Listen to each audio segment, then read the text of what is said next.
Recording in progress.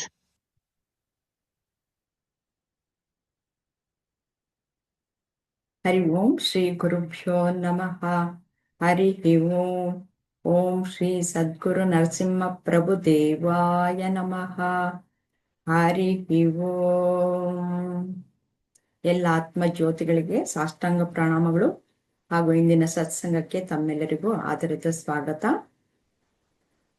ನಾವು ತತ್ವಬೋಧದ ಪ್ರಭುಜಿಗಳ 17ನೇ ವಿಡಿಯೋದಿಂದ ನಾವು ಪ್ರಶ್ನೋತ್ತರಗಳ ಮುಖಾಂತರ ತತ್ವಬೋಧವನ್ನ ಕಲಿಯೋಣ. 17ನೇ ವಿಡಿಯೋದಲ್ಲಿ ಇವಿಷ್ಟು ಪ್ರಶ್ನೆಗಳನ್ನ ಕಲೆ ಹಾಕಲಾಗಿದೆ. ತಾವೆಲ್ಲ ಪ್ರಿಪೇರ್ ಆಗಿ ಬಂದಿದ್ದೀರಾ ಅಂತ ಅನ್ಕೊಳ್ತೀನಿ. ಮೊದಲನೇ ಪ್ರಶ್ನೆ ಶಶಿಧರ ಅವರಿಗೆನೆ. ಜ್ಞಾನದಲ್ಲಿ ಎಷ್ಟು ವಿಧ ಮತ್ತೆ ಅವು ಯಾವುವು? ಸ್ವಲ್ಪ ಮರ್ತೋಗಿದೆ ಮೇಡಮ್, ಅದು ಜಾಸ್ತಿ ಆಯ್ತು. ನಾನು ಸ್ಟಾರ್ಟಿಂಗ್ ಅಲ್ಲೇನೆ ಹಾಗಾದ್ಮೇಲೆ ಮತ್ತೆ ರಿಪೀಟ್ ಮಾಡಿಲ್ಲ ನಾನು, ಹಾಗಾಗಿ ಸ್ವಲ್ಪ ಮರ್ತೋಗಿದೆ. ಪರವಾಗಿಲ್ಲ.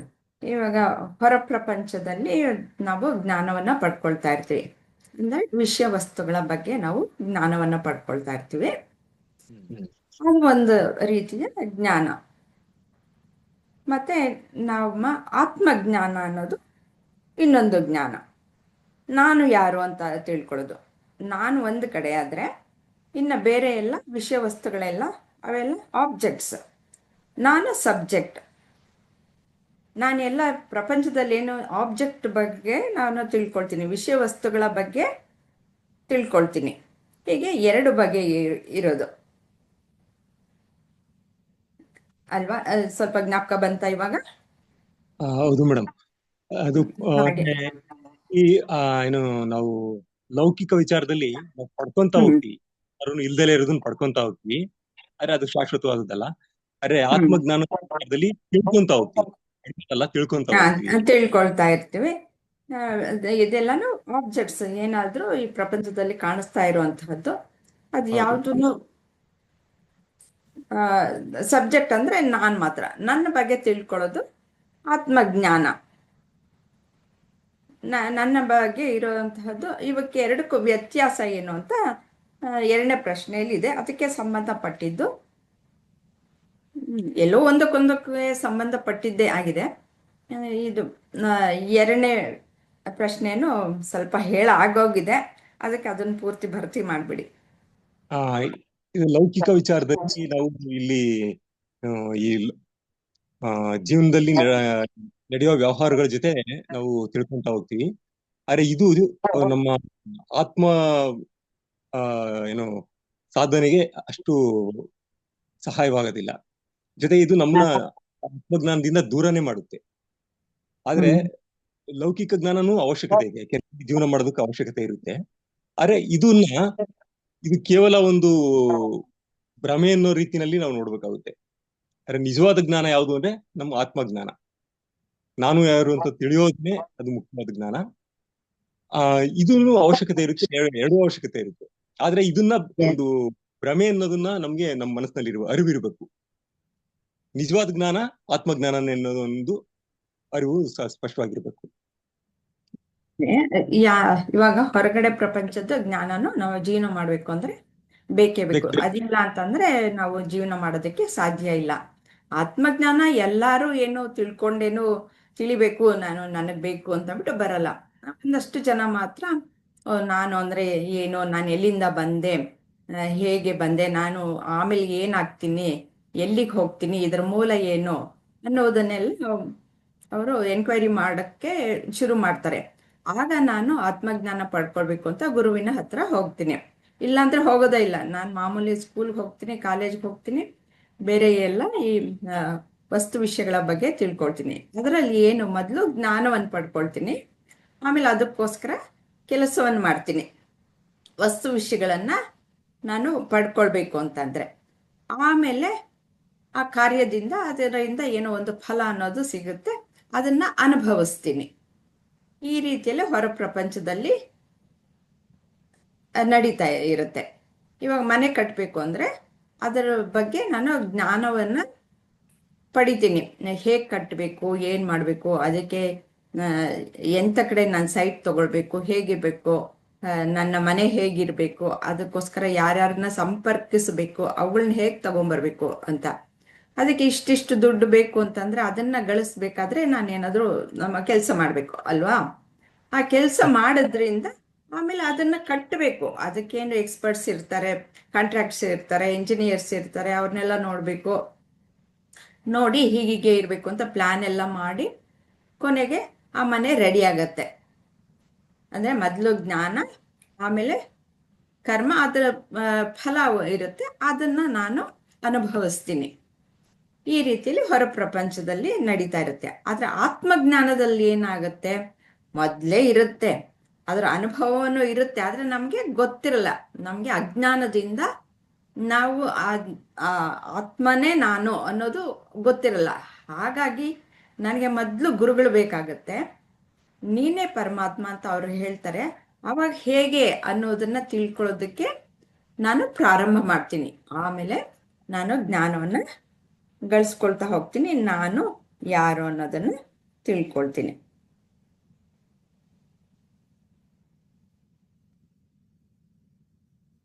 ಇದು ಹೊರಗಡೆ ಇರುವಂತಹದ್ದೇನಲ್ಲ, ನನ್ನಲ್ಲೇ ಇರುವಂತಹದ್ದೇ.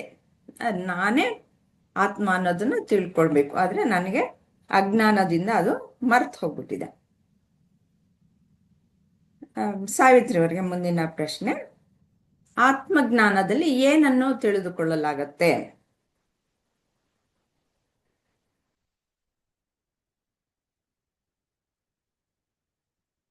ಆತ್ಮಜ್ಞಾನದಲ್ಲಿ ಸತ್ ಸ್ವರೂಪ ಅಂತ.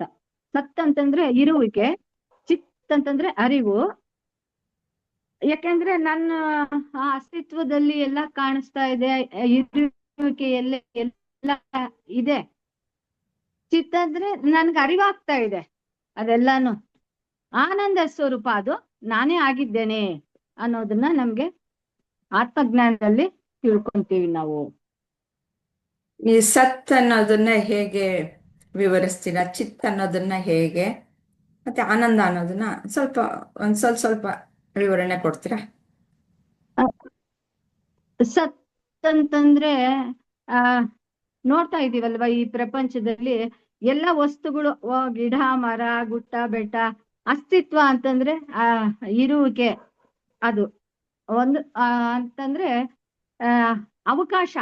ಅವಕಾಶದಲ್ಲಿ ನಮ್ಗೆ ಎಲ್ಲಾನು ಇದೆ, ಅದು ಇರುವಿಕೆಯಲ್ಲಿ. ಇರುವಿಕೆ ಅರಿವು ಕೂಡ ನಾವು ಹಿಂದೆ ತಿಳ್ಕೊಂಡಿದೀವಿ ನಾವು, ಅದು ತೆಗಿಯಕ್ ಆಗಲ್ಲ ಅಂತ. ಆಕಾಶನ ಅವಕಾಶನ ಕಟ್ ಮಾಡಕ್ ಆಗಲ್ಲ. ಅವಕಾಶದಲ್ಲಿ ಎಲ್ಲಾ ವಸ್ತುಗಳು ಕೂಡ ಇರತ್ತೆ, ಅದು ಇರುವಿಕೆ ಅಂತ. ಅದು ಅರಿವಾಗ್ತಾ ಇದೆ ನನಗೆ, ಯಾವ್ಯಾವ ವಸ್ತು ಏನು ಎಲ್ಲಿ ಹೇಗಿದೆ ಏನು ಅದ್ ಅರಿವಾಗ್ತಾ ಇದೆ. ಯಾಕೆಂದ್ರೆ ಅರಿವು ಆಗ್ಲಿಲ್ಲ ಅಂದ್ರೆ ನಾನು ಅದನ್ನ ತಿಳ್ಕೊಳಕ್ಕಾಗಲ್ಲ. ಅದು ಅರಿವು ಅನ್ನೋದು ಇದೆ ನನಗೆ. ಅದು ಆನಂದ ಸ್ವರೂಪ ಅಂತಂದ್ರೆ ಅದು ನಮ್ಗೆ ಏನಾದ್ರೂ ಒಂದು ಸಂತೋಷ ಆಯ್ತು, ಆನಂದ ಆಗತ್ತೆ. ಒಂದು ವಸ್ತುನು ಪಡ್ಕೊಂಡಾಗ ನಮ್ಗೆ ಇಷ್ಟ ಆಗಿರತಕ್ಕಂತ ಒಂದು ವಸ್ತುನ ನಾವು ಅದನ್ನ ನಮ್ಗೆ ಸಿಕ್ಕಾಗ ನಮ್ಗೆ ಆನಂದ ಆಗತ್ತೆ. ಹಾಗೆ ಆನಂದ ಸ್ವರೂಪ ಆತ್ಮಜ್ಞಾನದಲ್ಲಿ ನಾವು ಅದನ್ನ ತಿಳ್ಕೊಂತ ಹೋಗ್ತೀವಿ ಅಂತ. ಆನಂದ ಸ್ವರೂಪ ನಾನೇ ಅನ್ನೋದು ನೀವು ಹೀಗೆ ಹೇಳಿದ ಹಾಗೆ ಅದು ಮರ್ತೋಗಿರ್ತಾನೆ ಅವನು. ಅದನ್ನು ಹುಡ್ಕಕ್ಕೆ ಇಷ್ಟೆಲ್ಲಾ ಪ್ರಯತ್ನ, ಹೊರಗೆ ವಸ್ತುಗಳ ಮೂಲಕ ಆನಂದ ಸಿಗತ್ತೆ ಅಂತ, ಮದ್ವೆ ಮಕ್ಕಳು ಮನೆ ಕಟ್ಟಕ್ಕೆ ಪ್ರಯತ್ನ, ಆ ಪ್ರಯತ್ನದಿಂದ ಕರ್ಮ ಮಾಡ್ತಾನೆ, ಕರ್ಮದಿಂದ ಕರ್ಮ ಫಲಗಳು, ಫಲಾಫಲಗಳು ಎರಡೂ ಬರತ್ತೆ ಆ ಕರ್ಮ ಮಾಡ್ತಾ ಮಾಡ್ತಾ. ಹಾಗಾಗಿ ಅವಿಗೆ ಎಷ್ಟು ಸತತವಾಗಿ ಅವನು ಅದ್ರ ಹಿಂದೆ ಓಡ್ತಾನೆ ಇರ್ತಾನೆ. ಯಾಕೆಂದ್ರೆ ಅವನು ಗುರೂಜಿಯವರು ಹೇಳಿದ್ದಾರೆ, ಹೆಂಗಸು ಅಳ್ತಾ ಇರ್ತಾಳೆ ನಕ್ಲೀಸ್ ಕಳೆದೋಗಿದೆ ಅಂತ. ಅದು ಅವಳತ್ರನೇ ಇರತ್ತೆ, ನಿನ್ನ ಹತ್ರನೇ ಇದೆ ಅಂತ. ಯಾಕೆಂದ್ರೆ ನಾವ್ ಯಾವ್ದೇ ಆನಂದ ಆಗಿರ್ಬೋದು ಪಡ್ಕೊಂಡ್ರೆ ಅದು ಇರಲ್ಲ, ಅದ್ ನನ್ನಲ್ಲೇ ಇದೆ ಅನ್ನೋದನ್ನ ನಾವು ತಿಳ್ಕೊಬೇಕಾಗತ್ತೆ. ಆ ಸ್ವರೂಪ ನಾನೇ ಅನ್ನೋದನ್ನ ನಾವು ತಿಳ್ಕೊಬೇಕಾಗತ್ತೆ. ಇದು ಆತ್ಮಜ್ಞಾನವನ್ನು ನಮ್ಗೆ ಆ ಸತ್ ಚಿತ್ ಆನಂದ ಸ್ವರೂಪ ಅನ್ನೋದನ್ನ ನಾವು ತಿಳ್ಕೊಂತ ಹೋಗ್ತೀವಿ. ಈಗ ನೀವು ಹೇಳಿದ್ದು ಸಚ್ಚಿತ್ ಆನಂದ ಅನ್ನೋದು ನಾನು ಆತ್ಮಜ್ಞಾನದಲ್ಲಿ ತಿಳ್ಕೊಳ್ತೀನಿ. ಸತ್ ಅಂದ್ರೆ ನೀವು ಹೇಳಿದಾಗೆ ಇರುವಿಕೆ. ನಾನು ಹೇಳ್ತೀನಿ, ಇಲ್ಲಿ ಏನೋ ಒಂದು ವಸ್ತು ಇದೆ, ಒಂದು ಕುರ್ಚಿ ಇದೆ, ಒಂದು ಟೇಬಲ್ ಇದೆ, ಫ್ಯಾನ್ ಇದೆ, ಅಲ್ಲೊಂದು ಕುದುರೆ ಇದೆ, ನಾಯಿ ಇದೆ, ಮನುಷ್ಯ ಇದೆ, ಎಲ್ಲನೂ ಇದೆ ಇದೆ ಇದೆ ಇದೆ ಅಂತ ಹೇಳ್ತೀವಿ. ಯಾವ್ದು ಇದೆ, ನಾನು ಇದ್ದೀನಿ, ಅದು ಅದು ಯಾರು ಏನು ಹೇಳ್ಕೊಡ್ಬೇಕಾಗಿಲ್ಲ. ಇದೆ ಅನ್ನೋದನ್ನ ಅದು ನನಗೆ ದೃಢವಾಗಿ ಗೊತ್ತು. ಇದೆ ಅನ್ನೋದು ಎಲ್ಲದರಲ್ಲೂ ಇದೆ, ಹೊರಗಡೆ ಪ್ರಪಂಚದಲ್ಲೂ ಇದೆ ಇದೆ ಇದೆ ಇದೆ, ನನ್ನಲ್ಲೂ ನಾನೇನು ಹುಡ್ಕಾಡ್ಬೇಕಾಗಿಲ್ಲ. ನನಗೆ ಯಾರು ಕೇಳಿದ್ರು ನಾನಿದ್ದೀನಿ ಅನ್ನೋದು ನನಗೆ ಸ್ಪಷ್ಟತೆ ಅನ್ನೋದು ಚೆನ್ನಾಗಿ ಇರುತ್ತೆ. ಹಾಗಾಗಿ ಎಲ್ಲದರಲ್ಲೂ ಎಲ್ಲ ಕಡೆಯೂ ಇದೆ ಇದೆ ಅನ್ನುವುದೇ ಸತ್, ಅದೇ ಅಸ್ತಿತ್ವ, ಅದು ಅಖಂಡ. ನೀವು ಹೇಳಿದ ಹಾಗೆ ಅದನ್ನ ಯಾವುದರಿಂದನೂ ತುಂಡರಿಸಲಿಕ್ಕೆ ಸಾಧ್ಯ ಇಲ್ಲದೆ ಇರುವಂತಹದ್ದು. ಹಾಗೆ ಅರಿವು, ಚಿತ್ ಅನ್ನೋದು ಅರಿವು.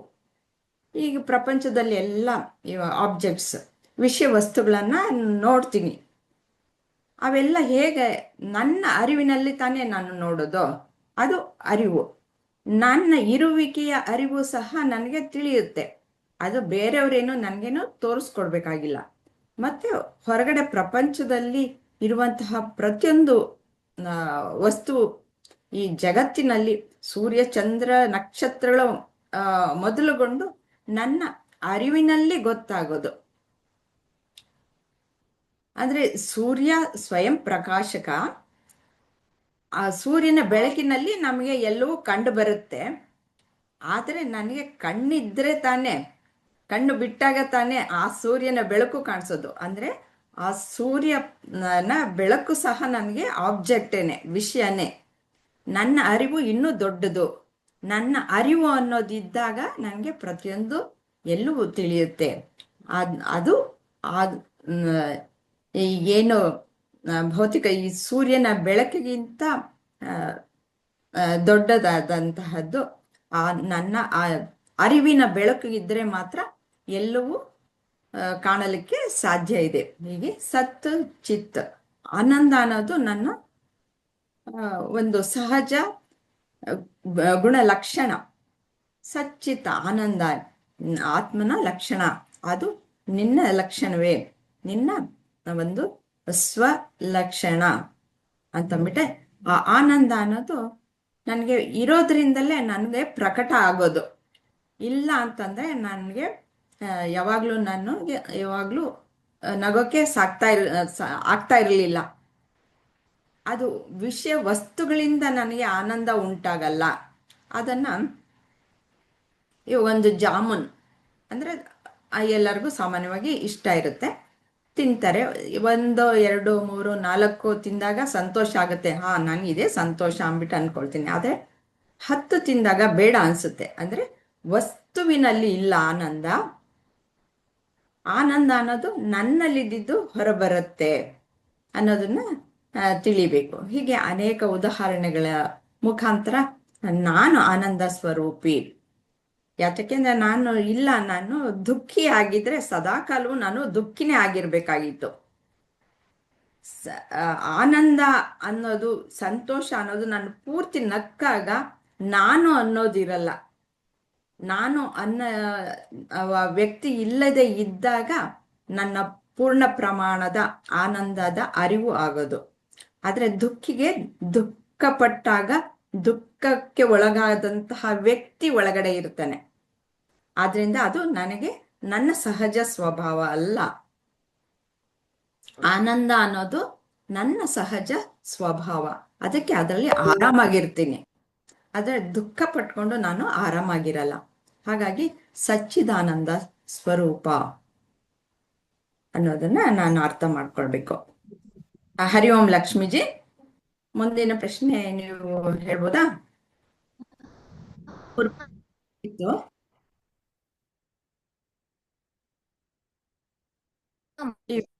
ಆತ್ಮಜ್ಞಾನದಲ್ಲಿ ನಾನು ಸಚ್ಚಿದಾನಂದ ಸ್ವರೂಪಿ ಅಂತ ತಿಳ್ಕೊಳ್ತೀನಿ ಅಂತಂದ್ಬಿಟ್ಟು ಇಷ್ಟು ನಾವು ಚಿಂತನೆಯನ್ನು ನಡೆಸಿದ್ವಿ. ಈಗ 4ನೇ ಪ್ರಶ್ನೆ, ಈ ಜ್ಞಾನ ನನಗೆ ಮೊದಲು ಇರಲ್ವಾ?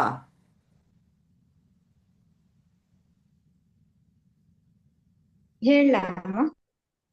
ಹೇಳಿ. ಈ ಜ್ಞಾನ ಮೊದಲ ಇರ್ತೈತ್ರಿ. ಈಗ ಹೆಂಗ ನಾವು ಸತ್ ಚಿತ್ ಆನಂದ ಅಂತೇನೋ ಆ ಆನಂದ ನಮ್ಮೊಳಗ್ ಯಾವಾಗ್ಲೂ ಇರ್ತೈತ್ರಿ. ಆದ್ರ ನಾವ್ ಅದನ್ನ ತಿಳ್ಕೊಂಡಿರಂಗಿಲ್ಲ ರೀ. ನಮ್ಮ ಅರಿವಿಗ್ ಬಂದಿರಲ್ಲ. ಯಾವಾಗ ಇವಾಗ ಗುರುನಾಗ ಎಕ್ಸಾಂಪಲ್ ಕೊಡ್ತಾರ್ರಿ. ಭೂಮಿ ಒಬ್ಬ ಭಿಕ್ಷುಕ ಕೆಳಗಡೆ ಕುಂತಿ ತನ್ ಭಿಕ್ಷೆ ಬೇಡ್ತಾ ಇದ್ದ. ಆದ್ರ ಅವ್ನ್ ಸತ್ತಾದ್ಮೇಲೆ ಅವ್ನ್ ಕುಂತಿರೋದ್ ನೋಡಿದ್ರ ಎಷ್ಟ್ ಅವ್ನ್ಗೆ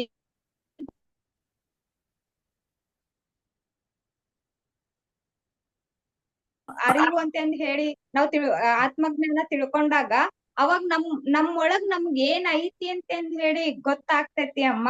ಆದ್ರೀಗ ಹೆಂಗ ಒಂದ್ ಕನ್ನಡಿಗೆ ಧೂಳ್ ಬಿದ್ದಾಗ ಕಾಣಿಸ್ತೇವ, ಹಂಗ್ ನಾವ್ ಇವಾಗ ದೇಹ ಮನಸ್ಸು ಬುದ್ಧಿ ಒಳಗ ಸಿಕ್ಕೊಂಡ್ಬಿಟ್ಟಿರ್ತೇವಿ. ಯಾವಾಗ ನಾನ್ ದೇಹ ಅಲ್ಲ, ಮನಸ್ಸಲ್ಲ, ಬುದ್ಧಿ ಅಲ್ಲ, ಆನಂದ ಸ್ವರೂಪಿ ಅಂತ ಹೇಳಿ ಯಾವಾಗ ನಾವು ಅರಿವು ಮಾಡ್ಕೊಂತೇವ, ಅವಾಗ ನಾವು ಆತ್ಮಜ್ಞಾನ ಪಡಿತೇವಿ ಅಂತಂದ್ ಹೇಳಿ ಹೇಳಕ್ ಇಷ್ಟಪಡ್ತೇನೆ ಅಮ್ಮ. ನಮ್ಮೊಳಗ ಇರ್ತೈತ್ರಿ, ಅದ್ರ ಅರಿವು ಇರಂಗಿಲ್ಲ, ಅದ್ರ ತಿಳುವಳಿಕೆ ಇರಂಗಿಲ್ಲ ಅನ್ನೋದ್ ಅಷ್ಟ ರೀ. ಅದೇ ಇದೆಯಾ ಅಂತಂದ್ರೂ ಧನ್ಯವಾದ. ಗೊತ್ತಾಗುತ್ತೆ. ಒಂಥರ ಅರಿವು ಮತ್ತೆ ಇರುವು ಗೊತ್ತಾಗುತ್ತೆ ಸ್ವಲ್ಪ. ನಾನಿದ್ದೀನಿ ಹಾ ಅಮ್ಮ. ಅನ್ನೋದು ಮತ್ತೆ ನನಗೆ ಅರಿವಿದೆ, ನಾನು ಪ್ರತಿಯೊಂದನ್ನು ತಿಳ್ಕೊಳ್ತೀನಿ, ಹಾಗಾಗಿ ಅರಿವು ಇದೆ ಅಂತ ಬಿಟ್ಟು. ಆದ್ರೆ ನಾನು ಆನಂದ ಸ್ವರೂಪಿ ಅನ್ನೋದು ನನ್ಗೆ ಒಪ್ಕೊಳಕ್ಕೆ ಆಗಲ್ಲ. ಯಾಕೆಂದ್ರೆ ಹೌದ್ರಿ. ಜಾಸ್ತಿ ಅದನ್ನ ಜ್ಞಾಪಿಸ್ಕೊಂಡು ಇಟ್ಕೊಂಡಿರ್ತೀವಿ ನಾವು, ದುಃಖನ ಮರೆಯಲ್ಲ.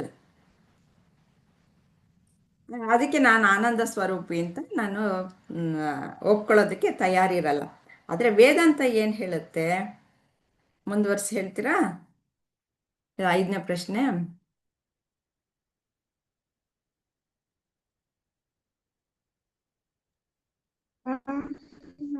ಅದು ಗೊತ್ತಾಗ್ಲಿಲ್ಲ ಅಮ್ಮ. ತತ್ವಮಸಿ ಅಂತ ಹೇಳುತ್ತೆ. ತತ್ವಂ ಅಸಿ ಅಂತಂದ್ರೆ ನೀನು ಅದೇ ಅಂತ.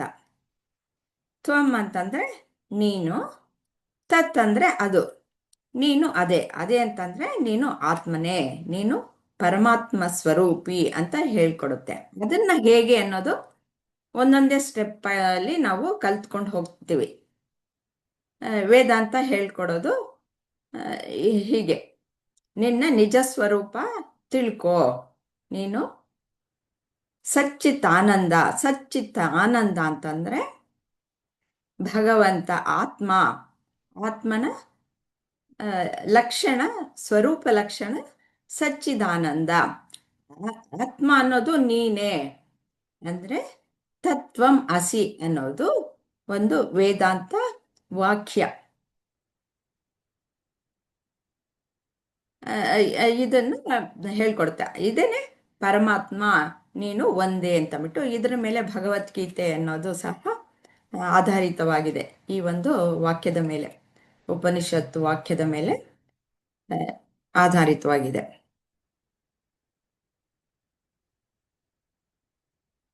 ಗೊತ್ತಾಯ್ತಲ್ವಾ ಲಕ್ಷ್ಮೀಜಿ? ಹಾ ಅಮ್ಮ, ಗೊತ್ತಾಯ್ತು. ತತ್ವಮಸಿ ಅನ್ನೋದನ್ನ ವೇದಾಂತ ಹೇಳ್ಕೊಡ್ತೈತಿ ಅಂತೇನ? ವೇದಾಂತ ಹೇಳ್ಕೊಡುತ್ತೆ. ಹೀಗೆ ವೇದಾಂತವು ಹೇಳಿಕೊಟ್ಟಾಗ ನಾವು ಹೊಸದಾಗಿ ಏನನ್ನಾದ್ರೂ ಪಡೆದುಕೊಳ್ತೀವಾ ಅಥವಾ ಏನನ್ನಾದ್ರೂ ಕಳೆದುಕೊಳ್ತೀವಾ? ಅದನ್ನು ಹೇಳ್ಬಿಡಿ ನೀವೇ. ಭಿಕ್ಷುಕಂದು ಒಂದ್ ಸ್ವಲ್ಪ ಹೇಳಿದ್ರಿ, ಅದಕ್ಕೆ ನೀವು ಅದನ್ನು ಸೇರಿಸಿ ಹೇಳ್ಬಿಡಿ. ವೇದಾಂತ ಹೇಳ್ಕೊಟ್ಟಾಗ ಏನಾದ್ರೂ ನಮ್ಗೆ ಹೊಸದಾಗಿ ಸಿಗುತ್ತಾ ಅಥವಾ ಇಲ್ವಾ? ಏನು ಸಿಗಂಗಿಲ್ಲ ಅಮ್ಮ, ಅರಿವಿಗ್ ಬರ್ತೈತಿ ಅಂತ ಹೇಳಿ, ನಮ್ ತಿಳುವಳಿಕೆಗ್ ಬರ್ತೈತಿ ಅಂತ ಹೇಳಿ ನಮಗ ಅನಸ್ತ್ರಿ. ಇವಾಗ ಗುರೂಜಿ ಹೇಳ್ಕೊಟ್ರಿ.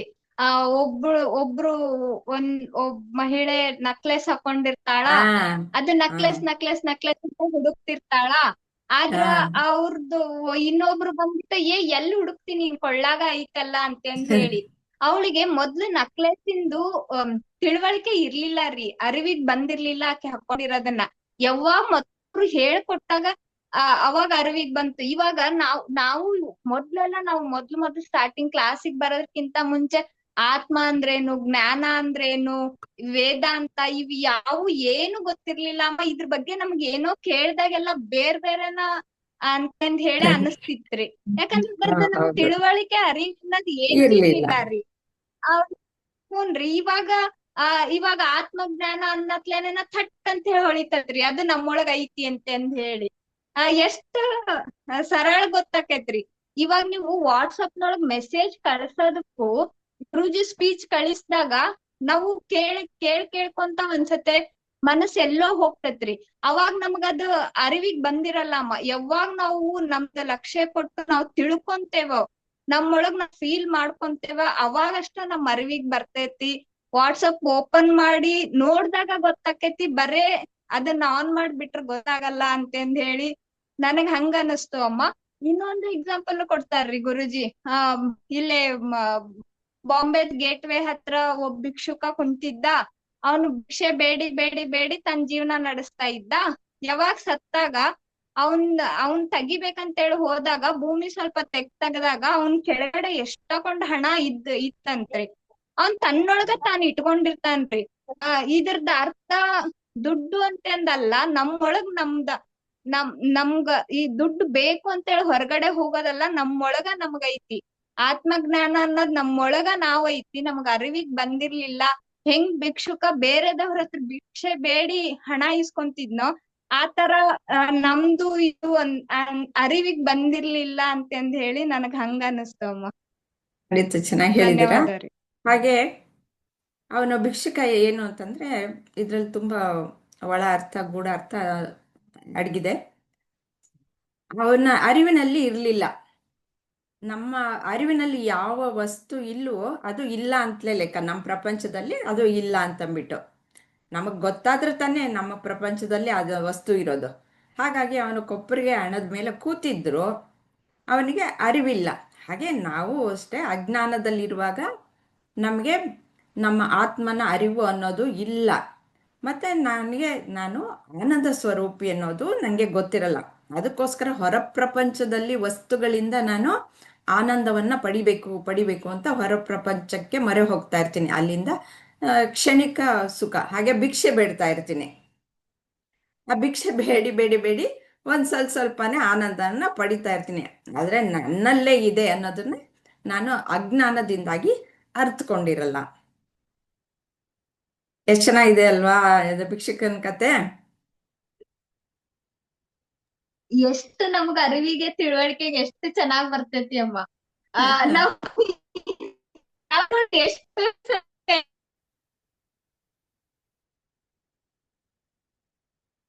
ಮುಂದಿನ ಪ್ರಶ್ನೆ ಆನಂದ, ಮಕ್ಕಳಾದಾಗ ಆನಂದ, ಮನೆ ಕಟ್ಟಿದಾಗ ಆನಂದ ಅಂತೇಳಿ ಹಿಂಗ ಹುಡುಕೋಂತ ಹೋಗ್ತಿರ್ತೇವ್ರಿ. ಆದ್ರ ನಮ್ಮೊಳಗ ಐತ್ರಿ, ನಾವ್ ನಮ್ಮಲ್ಲಿದ್ರೆ ಆನಂದ ಸಿಗ್ತೈತಿ ಅನ್ನೋದ್ ಗೊತ್ತಿರ್ಲಿಲ್ಲ ಅಮ್ಮ.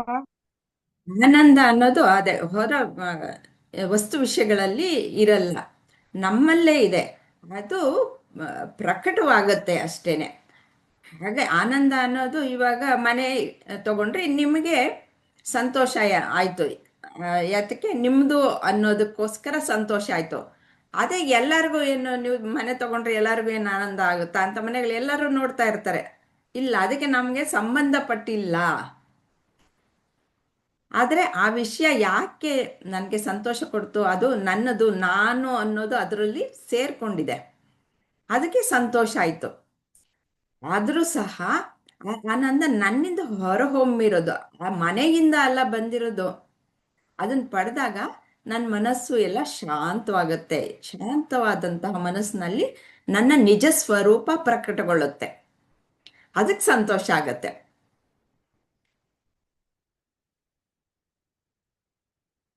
ಈ ರೀತಿಯಾಗಿ ಆನಂದವನ್ನು ನಾವು ತಿಳಿದುಕೊಳ್ಬೇಕಾಗತ್ತೆ. ಇವಾಗ ಮತ್ತೆ ನಾವು ವೇದಾಂತ ಏನು ಹೇಳ್ಕೊಡುತ್ತೆ ಅನ್ನೋದು, ತತ್ವಮಸಿ ಅನ್ನೋದನ್ನ ಹೇಳ್ಕೊಡುತ್ತೆ ಅಂತ ಈಗಾಗಲೇ ನಾವು ಚರ್ಚೆ ಮಾಡಿದ್ವಿ. ಇವಾಗ ಹರಿ ಓಂ ಪ್ರಿಯಾಂಕಾಜಿ. ಅಮ್ಮ ಅದೇ ಇವಾಗ ಇದನ್ನ ಹೇಳ್ತಾ ಇದ್ರಲ್ಲ, ನನ್ನ ನಕ್ಲೆಸ್ ಇಂದ ಮತ್ತೆ ಭಿಕ್ಷಕಂದು ಬಂದೆ ಅಮ್ಮ, ಆಗ್ಲೇ ಕೇಳಿಸ್ಕೊತಾ ಇದ್ದೆ. ಇವತ್ತು ನನಗೆ ಇದಕ್ಕೆ ಸರಿಯಾಗಿ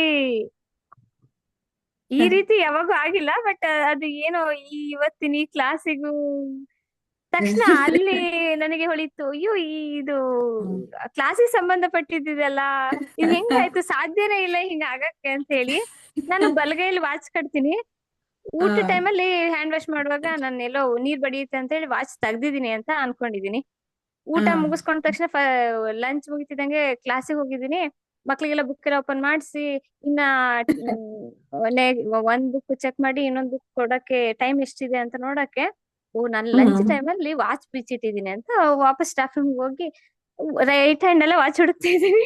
ಅರೆ ವಾಚ್ ನನ್ ಕೈಯಲ್ಲಿ ಕಟ್ಕೊಂಡ್ಬಿಟ್ಟಿದೀನಿ. ಅಂದ್ರೆ ಇವಾಗ ಇದು ಹೆಂಗಾಯ್ತು ಅಂದ್ರೆ ನಾನ್ ಕಳ್ದೋಗ್ಬಿಟ್ಟಿದ್ದೆ.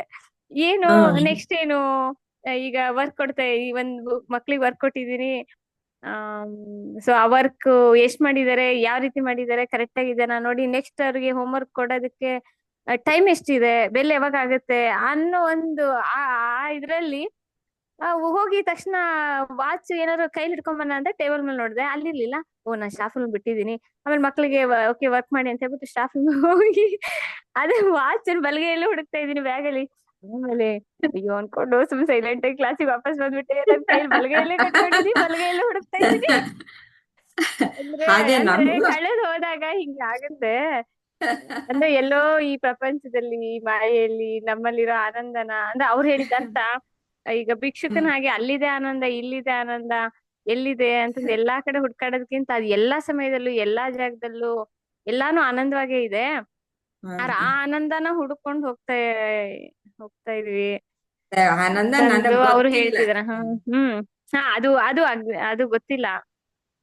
ಅದೇ ಈಗ ಇದ್ರ ಮೂಲಕ, ಈ ವೇದಾಂತ, ಈ ಸತ್ಯಗಳು ಇದ್ರ ಮೂಲಕ ಅದನ್ನ ಗೊತ್ತಾಗ್ತಾ ಇದೆ. ದಿನನಿತ್ಯದ ಈ ರೀತಿ ನೋಡಿ, ಈ ಏನೋ ಒಂದು ಉದಾಹರಣೆ.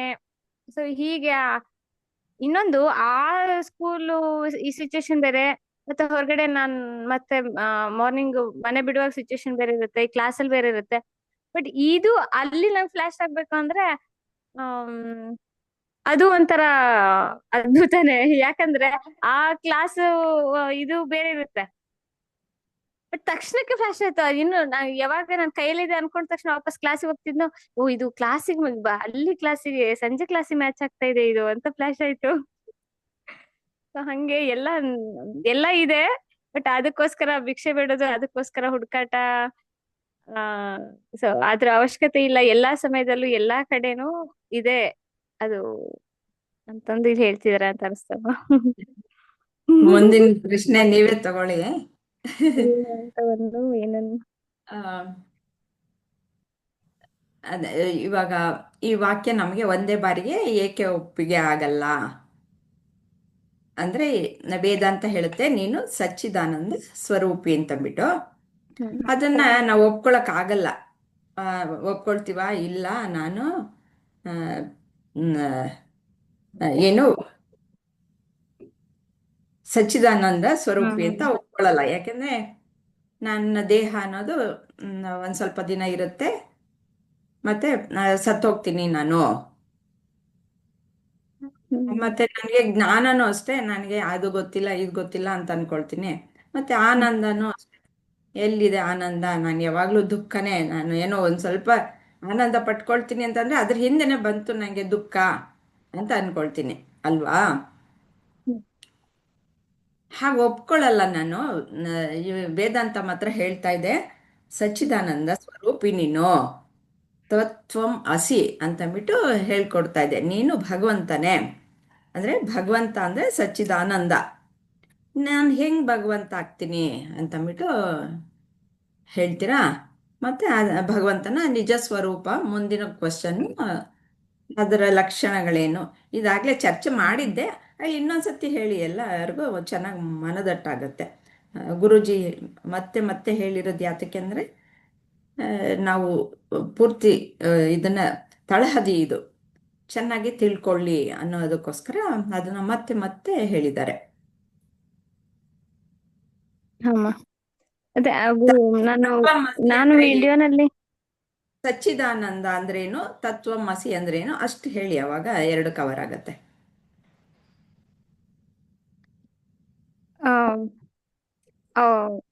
ಅದೇ ವಿಡಿಯೋನಲ್ಲಿ ಕೇಳಿದಾಗ ಸರ್ವವ್ಯಾಪಿ ಭಗವಂತ ಅಂದ್ರೆ ಆ ಹ್ಮ್ ಭಗವಂತ ಎಲ್ಲಾ ಕಡೆ ಅದನ್ನ ಆ ಭಗವಂತನ ಗುರುತಿಸುವಿಕೆ ಹ್ಮ್ ಎಲ್ಲಾ ಕಡೆ ಎಲ್ಲಾ ಸಂದರ್ಭದಲ್ಲೂ ಇದ್ದಾರೆ. ಅದೇ ಇವಾಗ ಮನೆಗೆ ಅಂತ ಕಟ್ಟಿರೋ ಗೋಡೆ ಇದೆ, ಬಟ್ ಆ ಗೋಡೆ ಮತ್ತೆ ಮಧ್ಯದಲ್ಲಿರೋ ಆ ಜಾಗ, ಆ ಅವಕಾಶ, ಹ್ಮ್ ಅದು ಎಲ್ಲವೂನು ಎಲ್ಲಾ ಕಡೆಗೂನು ಸರ್ವವ್ಯಾಪಿಯಾಗಿರುವಂತ ಭಗವಂತ.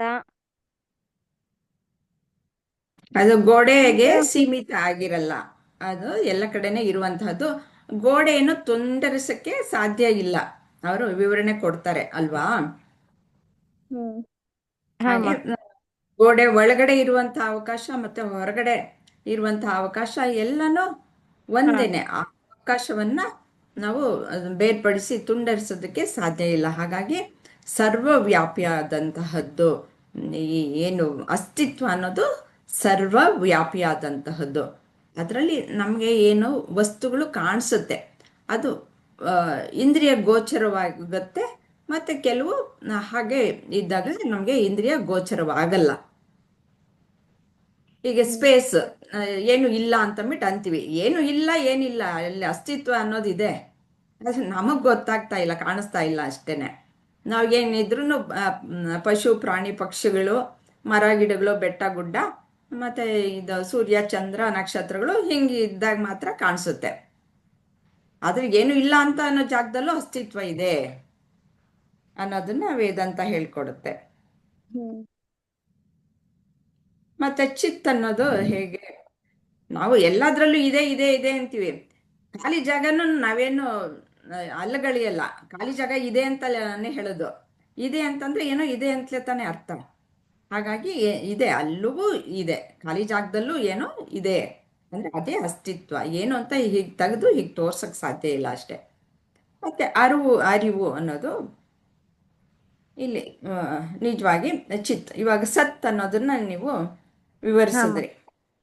ಸತ್ ಅನ್ನೋದು ಭಗವಂತ, ಇದನ್ನು ವಿವರಿಸಿ ಅಂತಂದ್ರೆ ಅದೇನೆ ಭಗವಂತನೇ. ಸಚ್ಚಿತ್ ಆನಂದ ಅಂತ ನಮಗೆ ವೇದಾಂತ ಹೇಳ್ಕೊಡುತ್ತೆ.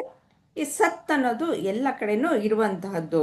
ಇವಾಗ ಅದನ್ನ ತುಂಡರಿಸಕ್ಕೆ ಸಾಧ್ಯ ಇಲ್ಲ. ಹೇಗೆ ಅವಕಾಶ ಎಲ್ಲ ಕಡೆನೂ ಇದೆಯೋ ಹಾಗೆ ಸತ್ ಅನ್ನೋದು, ಇರುವಿಕೆ ಅನ್ನೋದು ಎಲ್ಲ ಕಡೆನೂ ಇದೆ, ನನ್ನಲ್ಲಿ ಇದೆ, ನಾನಿದ್ದೀನಿ, ನೀವಿದ್ದೀರಾ, ಇನ್ನೊಬ್ಬರು ಇದ್ದಾರೆ, ಪಶು ಪಕ್ಷಿ ಪ್ರಾಣಿಗಳು, ನದಿ ಇದೆ, ಸಮುದ್ರ ಇದೆ, ಬೆಟ್ಟ ಗುಡ್ಡಗಳು ಎಲ್ಲ ಇದೆ ಇದೆ ಇದೆ ಇದೆ ಇದೆ ಇದೆ ಅನ್ನೋದು ಎಲ್ಲವನ್ನೂ ಸಹ ಅಸ್ತಿತ್ವವೇ. ಅದೇ ಸತ್. ಸತ್ ಅನ್ನೋದು ಅದೇ ಭಗವಂತನ ಸ್ವರೂಪ ಲಕ್ಷಣ. ಸಚ್ಚಿತ್ ಆನಂದ ಮೂರು ಸಹ ಸ್ವರೂಪ ಲಕ್ಷಣ. ಮತ್ತೆ ಚಿತ್ತನ್ನ ಹೇಳ್ತೀರಾ? ಚಿತ್ತು ಹೇಗೆ ಭಗವಂತ? ಸತ್ ಅದೇಮ್ಮ ಅಸ್ತಿತ್ವ, ಚಿತ್ತು ಚೈತನ್ಯ. ಈಗ ಈ ಚೈತನ್ಯ ಇರೋದ್ರಿಂದ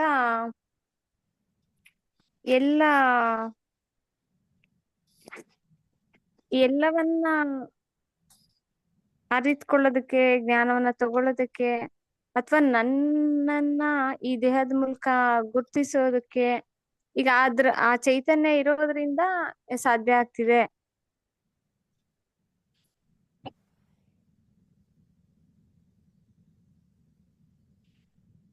ಈ ರೀತಿ ಚೈತನ್ಯ ಎಲ್ಲರಲ್ಲೂ ಒಂದೇ ರೀತಿಯಾಗಿದೆ. ಆದ್ರೆ ಆಮೇಲೆ ಎಲ್ಲದರಲ್ಲೂ ಎಲ್ಲ ಜೀವಿಗಳಲ್ಲೂ ಇದೆ. ಅರೆ ಅದು ಬೇರೆ ಬೇರೆ ಇವಾಗ ಈ ಪ್ರಾಣಿ ದೇಹ, ಚಿಕ್ಕ ಚಿಕ್ಕ ಕೀಟಗಳ ದೇಹ, ಮನುಷ್ಯ ದೇಹ, ಈ ರೀತಿ ಆ ದೇಹದ ಕೆಲಸ,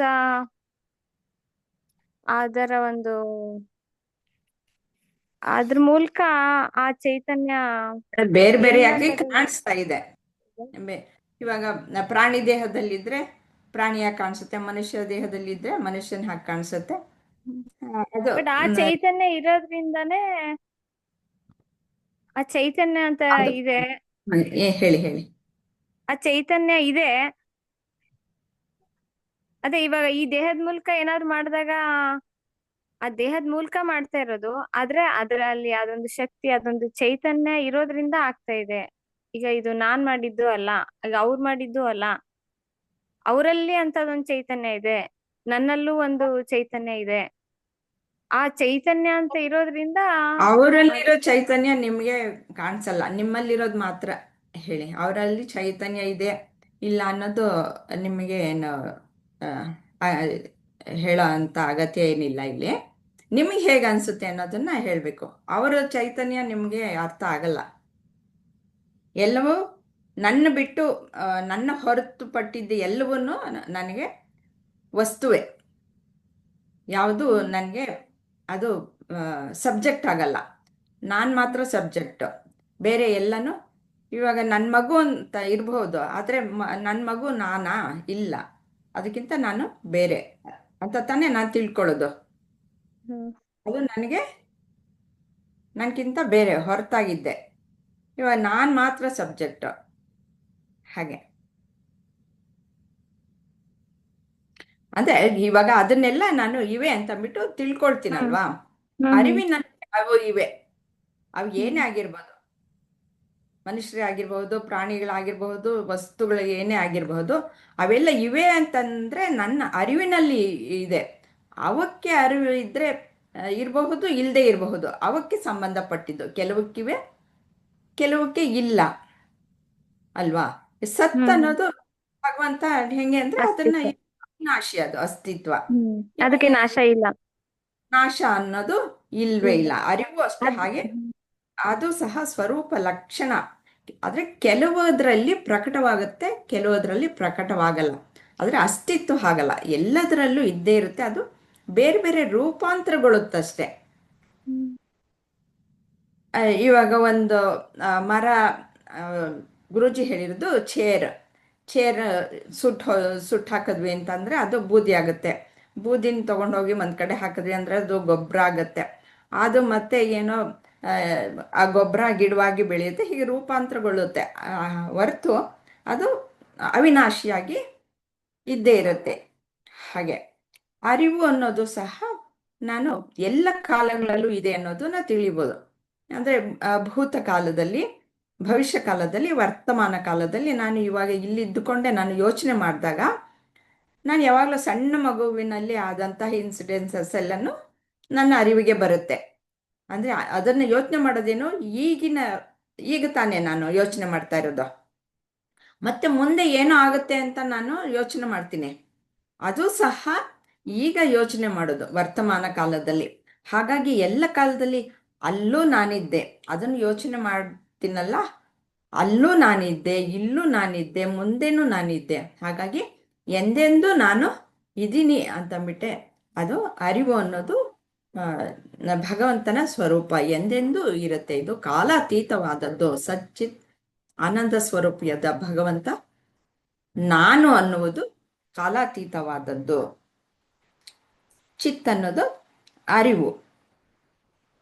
ನನ್ನ ಅರಿವಿದ್ರೆ ಮಾತ್ರ ವಸ್ತುಗಳ ಅಸ್ತಿತ್ವ ನನಗೆ ಗೊತ್ತಾಗೋದು, ಇಲ್ಲ ಅಂತಂದ್ರೆ ಗೊತ್ತಾಗಲ್ಲ. ಈ ವಸ್ತುಗಳ ಪ್ರಪಂಚದ ವಸ್ತುಗಳಲ್ಲಿ ಇರುವಿಕೆ ಇದೆ, ಅರಿವು ಏಕಿಲ್ಲ. ಸ್ವಲ್ಪ ಟಚ್ ಮಾಡಿದ್ವಿ, ಇನ್ನು ಸ್ವಲ್ಪ ಏನು ಅಂತ ಅನ್ನೋದನ್ನ ಶಶಿಧರ್ ಅವ್ರನ್ನ ಕೇಳ್ಬೋದಾ? ಶಶಿಧರ್ ಹೇಳ್ತೀರಾ? ಮೇಡಮ್,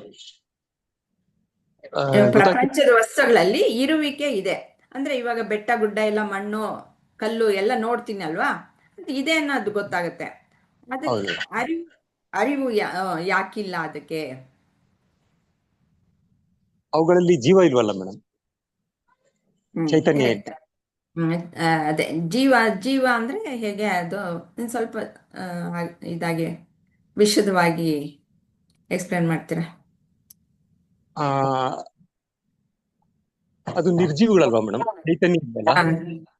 ಅದೇ ಮನಸ್ಸು ಅನ್ನೋದಿಲ್ಲ. ಅರಿವು ಅನ್ನೋದಿರ್ಬೇಕಾದ್ರೆ ಮನಸ್ಸು ಅನ್ನೋದಿರ್ಬೇಕು. ಮನಸ್ಸು ಇದ್ದಾಗ ಮಾತ್ರ ಆತ್ಮನ ಬೆಳಕು ಅದರಲ್ಲಿ ಬಿದ್ದು ಮತ್ತೆ ಪ್ರತಿಫಲನವಾಗೋದು. ಆ ಪ್ರತಿಫಲನವಾದಾಗ ಅದಕ್ಕೆ ಅರಿವು ಸಂಪೂರ್ಣವಾಗಿ ಬರುವಂತಹದ್ದು.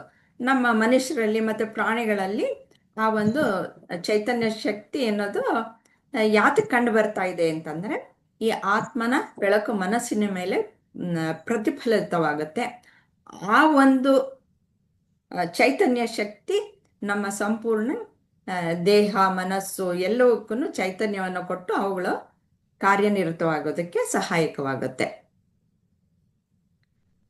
ಇದು ಇವಾಗ ಹೇಳಿದ್ದು ಅರ್ಥ ಆಯ್ತಾ ಪ್ರಿಯಾಂಕ, ಅರ್ಥ ಆಯ್ತು. ಲಕ್ಷ್ಮ? ಇಲ್ಲ ಅಂತಂದ್ರೆ ನಾನು ಒಂದು ಇದು ತೋರಿಸ್ತೀನಿ, ಫೋಟೋ. ಹಾ ಅರ್ಥ ಆಯ್ತು ಅಮ್ಮ. ಆದ್ರೂ ಫೋಟೋ ತೋರ್ಸಿದ್ರೆ ಇನ್ನೊಂದ್ ಸ್ವಲ್ಪ ಜಾಸ್ತಿ ಅರ್ಥ ಆಗ್ತೈತೆ. ಆಯ್ತು ಆಯ್ತು, ಆಮೇಲೆ ತೋರಿಸ್ತೀನಿ. ಇವಾಗ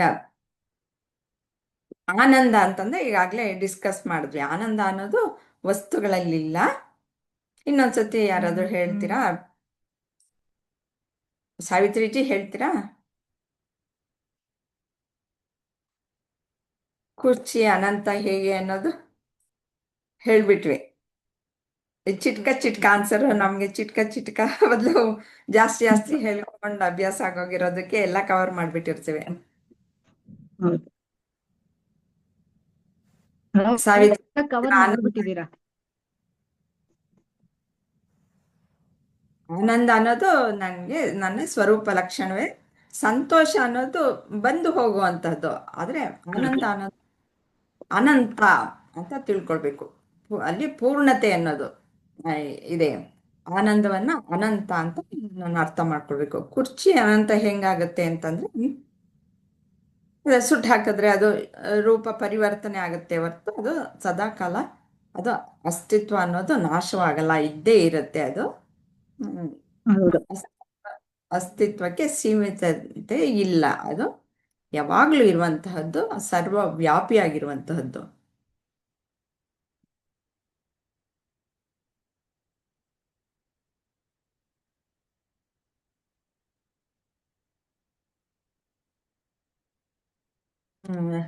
ಈ ಸ್ಲೈಡ್ ಇದಾದ್ಮೇಲೆ ತೋರಿಸ್ತೀನಿ ನಿಮ್ಗೆ. ಇದು ಮನಸ್ಸು ಹೇಗೆ ಇದಾಗತ್ತೆ, ಪ್ರತಿಫಲನಗೊಳ್ಳೋದು, ಚಿದಾಭಾಸ ಅನ್ನೋದು. ಮುಂದೆ ಚಿದಾಭಾಸ ಅನ್ನೋದು ಬರುತ್ತೆ ಅನ್ಕೊಳ್ತೀನಿ, ಆವಾಗ ತೋರಿಸ್ತೀನಿ. ಸಾವಿತ್ರಿಯವರು, ನಾನು ಸಚ್ಚಿದಾನಂದ ಸ್ವರೂಪಿಯೇ ಆಗಿದ್ದಲ್ಲಿ ನನಗೆ ಅದರ ಬಗ್ಗೆ ಏಕೆ ಅರಿವಿಲ್ಲ? ಯಾಕೆಂದ್ರೆ ಅವನು ಲಿಮಿಟ್ ಅಲ್ಲಿ ಇದ್ದಾನೆ, ಪರಿಮಿತಿ.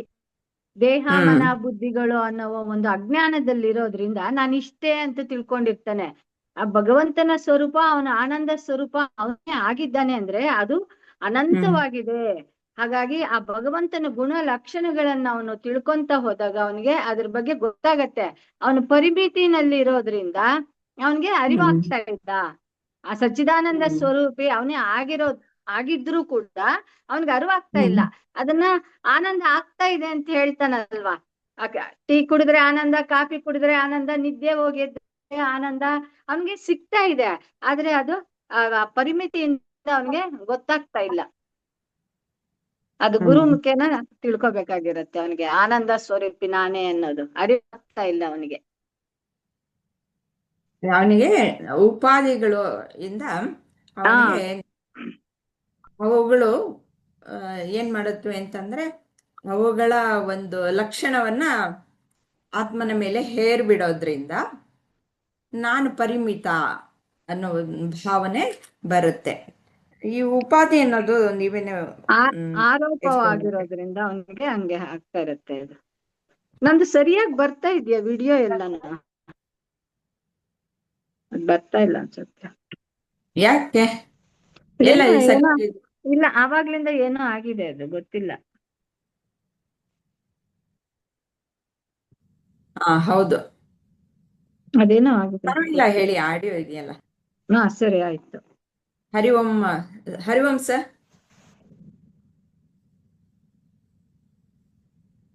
ಸುಜಿಯಾಜಿ. ಹರಿವಂಶ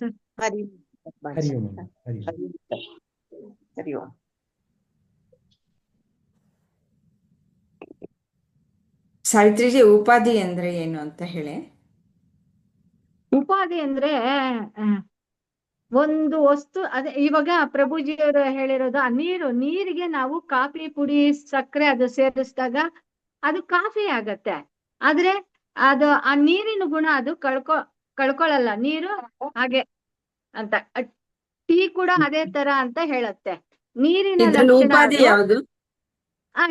ಸೇರಿಸ್ತೀವಲ್ವಾ, ನಾಮ ರೂಪಗಳನ್ನು ಸೇರಿಸಿದಾಗ ಅದು ಉಪಾಧಿ ಆಗತ್ತೆ. ಇವಾಗ ನಾವು ಆತ್ಮ, ನಮ್ಗೆ ಏನೋ ನಮ್ಗೆ ದೇಹ ಮನ ಬುದ್ಧಿಗಳು ಇವೆಲ್ಲ ನಮ್ಗೆ ಉಪಾಧಿ ಅಂತ ಹೇಳ್ತಾರೆ. ಇವು ಇಲ್ಲ ತೆಗೆದುಬಿಟ್ರೆ ಅದು ನಾನು ಕೂಡ ಒಂದೇ ಆಗಿದ್ದೀನಿ, ಆತ್ಮ ಸ್ವರೂಪನೇ ನಾನು ಆಗಿದ್ದೀನಿ ಅನ್ನೋದು ನಮ್ಗೆ ಆಮೇಲೆ ತಿಳಿಸ್ಕೊಡ್ತಾ ಹೋಗತ್ತಿದು ಆತ್ಮ ತತ್ವಬೋಧದಲ್ಲಿ. ಆ ಉಪಾಧಿ ಧನ್ಯವಾದಗಳು ಹಾಗೆ ಮಾಡ್ತಾ ಇದೆ. ಸಾವಿತ್ರಿಜಿ. ಉಪಾಧಿ ಲಕ್ಷ್ಮೀಜಿಯವರು ಇದನ್ನೇ ಹೇಳ್ತೀರಾ, ಉಪಾಧಿ ಅಂದ್ರೆ ಏನು ಅಂತ? ಇವಾಗ ಹೇಳಿದ್ರು ಉಪಾಧಿ ಅಂದ್ರೆ ಏನು ಅಂತ. ಹಾಮ್ಮ, ಈ ದೇಹ ಮನಸ್ಸು ಬುದ್ಧಿ ಅನ್ನೋದು ಉಪಾಧಿ ಅಂತ ಹೇಳಿದ್ರು ಅಂತೇಳಿ ಅನ್ನಿಸ್ತವಮ್ಮ. ಯಾವ್ದ್ರ ಉಪಾಧಿ? ಆತ್ಮದ್ರಿ, ಆತ್ಮದ. ಹಾ ಅಮ್ಮ, ಹಂಗ ಅನಿಸ್ತದೆ, ತಿಳ್ಕೊಂಡೆ. ಇವಾಗ ಮುಂದಿನ ಪ್ರಶ್ನೆ ನೀವೇ ಅಟೆಂಡ್ ಮಾಡಿ. ಆತ್ಮನಿಗೆ ಉಪಾಧಿಗಳನ್ನು ಸೇರಿಸಿದಾಗ ಏನಾಗತ್ತೆ?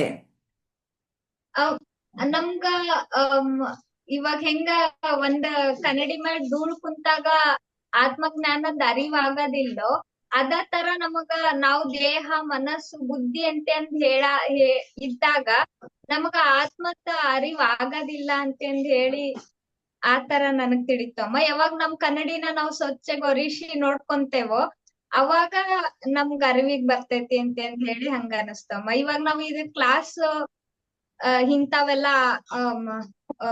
ಭಗವದ್ಗೀತಾ, ಉಪನಿಷತ್ಸು, ವೇದಾಂತ ಕ್ಲಾಸ್ ಹೋಗೋದ್ರಿಂದನ ನಮಗ ಆತ್ಮಜ್ಞಾನ ಸಿಗ್ತೈತಿ.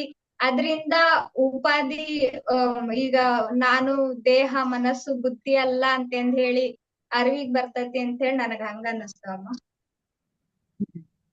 ಒಂದು ಈಗ ಇರುತ್ತೆ, ಅದಕ್ಕೆ ಬೇರೆ ಒಂದರ ಲಕ್ಷಣ ಬಂದು ಸೇರ್ಕೊಂಡಾಗ ಅದು ಉಪಾಧಿ. ಅಂದ್ರೆ ಈ ಒಂದು ಗ್ಲಾಸ್ ಇರುತ್ತೆ, ಅದ್ರ ಪಕ್ಕದಲ್ಲಿ ಒಂದು ಹೂವು ಅಥವಾ ಒಂದು ಕಲರ್ ಹಾಳೆನೋ ಇಟ್ಟಾಗ ಆ ಗ್ಲಾಸ್ ಏನಾಗುತ್ತೆ, ಅದರ ಬಣ್ಣವನ್ನ ತೆಗೆದುಕೊಳ್ಳುತ್ತೆ. ಅದು ಉಪಾಧಿ. ಅಂದ್ರೆ ಅದು ಕೆಂಪಗಿದೆ ಅಂತ ಹೇಳ್ತೀವಿ ನಾವು. ಅವಾಗ ಏನ್ ಹೇಳ್ತೀವಿ? ಕೆಂಪಗಿದೆ ಅಂತೀವಿ. ಹಾಗೆ ನಾವು ಈ ಕನ್ನಡಕನು ಹೇಳ್ತಾರೆ. ಕೆಂಪು ಕನ್ನಡಕ ಹಾಕೊಂಡು ಪ್ರಪಂಚ ನೋಡಿದಾಗ ನಮ್ಗೆ ಕೆಂಪು ಕಾಣಿಸುತ್ತೆ ಅಂತ. ಹಾಗೆ ಆತ್ಮನ ಮೇಲೆ ಯಾವ್ದು ಉಪಾಧಿಗಳು? ಈಗ ನೀವು ಹೇಳಿದ ಹಾಗೆ ದೇಹ ಮನಸ್ಸು ಬುದ್ಧಿ ಅನ್ನೋ ಉಪಾಧಿಗಳು.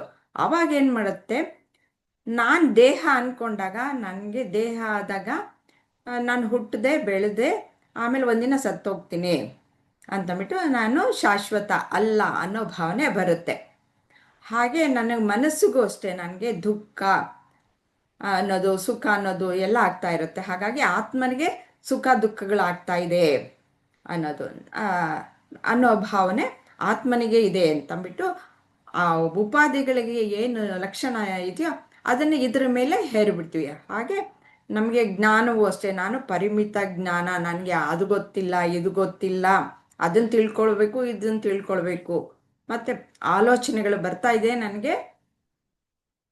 ಆ ಆಲೋಚನೆಗಳೆಲ್ಲವೂ ಎಷ್ಟೊಂದು ಆಲೋಚನೆಗಳಪ್ಪ ಅಂತಂದ್ಬಿಟ್ಟು ಹೇಳ್ತೀವಿ. ಅದು ಏನು ಬರ್ತಾ ಇರೋದು ಬುದ್ಧಿಗೆ ಬರ್ತಾ ಇರೋದು, ಅದು ಆತ್ಮನ ಮೇಲೆ ನನಗೆ ಬರ್ತಾ ಇದೆ, ನನಗೆಲ್ಲ ಇವೆಲ್ಲ ಆಗ್ತಾ ಇರೋದೆಲ್ಲನೂ ನನಗೇನೆ ಅಂತಂದ್ಬಿಟ್ಟು ಹೇಳ್ತೀನಿ. ನಾನು ಅನ್ನೋದು ಆತ್ಮ, ನಾನು ದೇಹ ಮನಸ್ಸು ಬುದ್ಧಿ ಅಲ್ಲ ಅನ್ನೋದು ನನಗೆ ಗೊತ್ತಿಲ್ಲ. ಆ ಉಪಾಧಿಯನ್ನೇ ನಾನು ಅಂತಂದ್ಬಿಟ್ಟು ನಾನು ತಿಳ್ಕೊಂಡು ಅದನ್ನು ಆರೋಪಣೆ ಮಾಡ್ಕೊಳ್ತೀನಿ. ಅದು ಉಪಾಧಿ. ಆರೋಪ ಅನ್ನೋದು ಇವಾಗ ಬಹುಶಃ ಸ್ವಲ್ಪ ಆದರೂ ಅರ್ಥ ಆಗಿದೆ ಅಂತ ಅನ್ಕೊಳ್ತೀನಿ ಅಲ್ವಾ? ಇನ್ನು ನಾವು ಸ್ಪಷ್ಟವಾಗಿ ನಾನು ಯಾರು ಅಂತ ತಿಳ್ಕೊಳ್ಬೇಕಾದ್ರೆ ಒಂದಷ್ಟು ಪ್ರಕ್ರಿಯೆಗಳಿದೆ. ಅಷ್ಟು ಸ್ಪಷ್ಟತೆ ಬಂದಿರಲ್ಲ. ಆತ್ಮ ಏನು ಅಂತ ಇಷ್ಟೆಲ್ಲ ವಿಚಾರ ಮಾಡಿದ್ರು ಸಹ ಒಂದೇ ಸರ್ತಿಗೆ ತಿಳ್ಕೊಳ್ಳೋದಕ್ಕೆ ನಮಗೆ ಸಾಧ್ಯ ಆಗಲ್ಲ. ಶಶಿಧರ್ ಅವ್ರು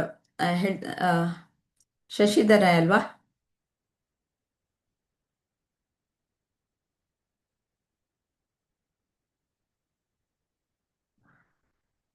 ಅವ್ರು ಇಲ್ವಲ್ಲ. ಇಲ್ಲ ಅವರು. ಹ್ಮ್ ಪ್ರಿಯಾಂಕಾ ವೇದ ಮಾತೆಯು ಆತ್ಮಜ್ಞಾನವನ್ನು ಎಷ್ಟು ಪ್ರಕ್ರಿಯೆಗಳ ಮೂಲಕ ವಿವರಿಸುತ್ತಾಳೆ. ಅಂದ್ರೆ ಮೊದಲು ಪ್ರಕ್ರಿಯೆ ಅಂದ್ರೆ ಏನು ಅನ್ನೋದನ್ನ ಹೇಳಿ.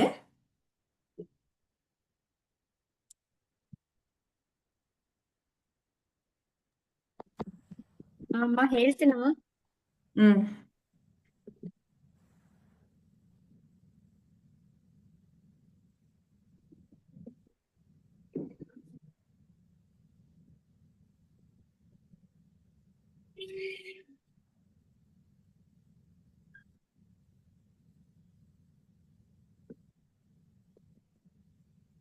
ಇದು ಪ್ರಕ್ರಿಯೆ.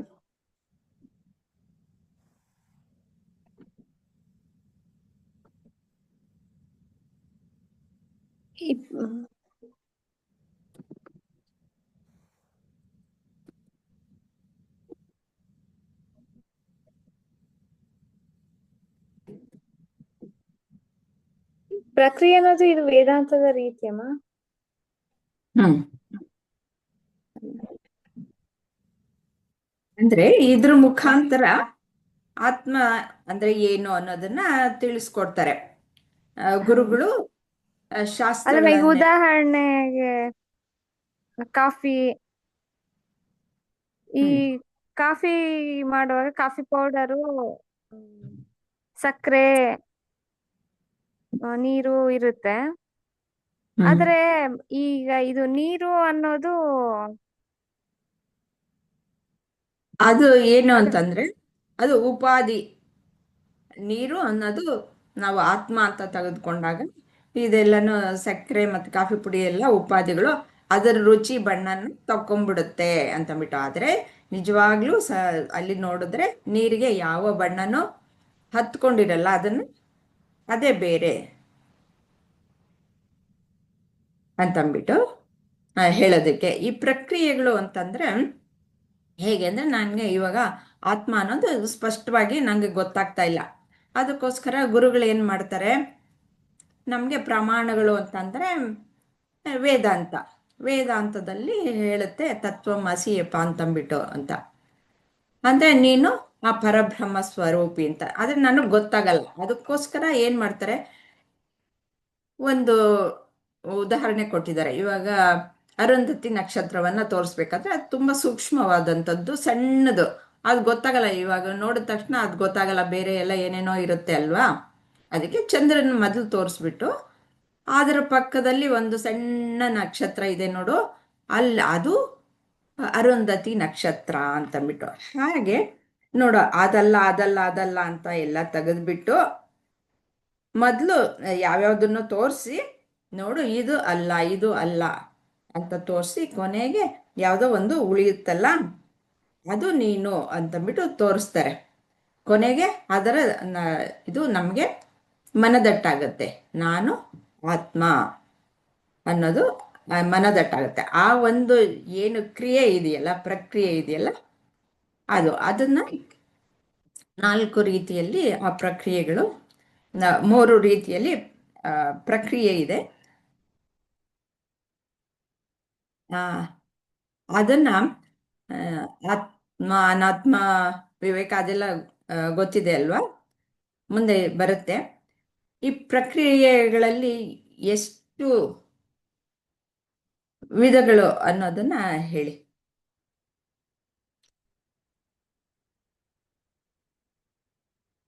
ಗೊತ್ತಾಗ್ಲಿಲ್ವಾ ಪ್ರಿಯಾಂಕಾ?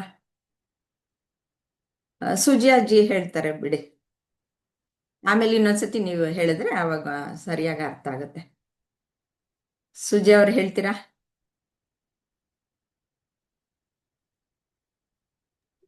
ಹಲೋ ಅಮ್ಮ, ಒಂದ್ ನಿಮಿಷ ಟಚ್ ಮಾಡದೆ ಆಗಿಲ್ಲ. ಇದು ಹೌದಾ? ಪ್ರಕ್ರಿಯೆಗಳಲ್ಲಿ 3 ವಿಧ ಅಮ್ಮ. ಶಾರೀರಿಕ ಪ್ರಕ್ರಿಯೆ, ಪಂಚಕೋಶ ಪ್ರಕ್ರಿಯೆ, ಅವಸ್ಥಾತ್ರಿಯ ಪ್ರಕ್ರಿಯೆ. Very good. ಹಾ, ಗೊತ್ತಿದೆ ಅಲ್ವಾ ಇದು? ಇವಾಗ ಅದನ್ನ ಡೀಟೈಲ್ ಆಗಿ ತಿಳ್ಕೊಳ್ಳೋಣ.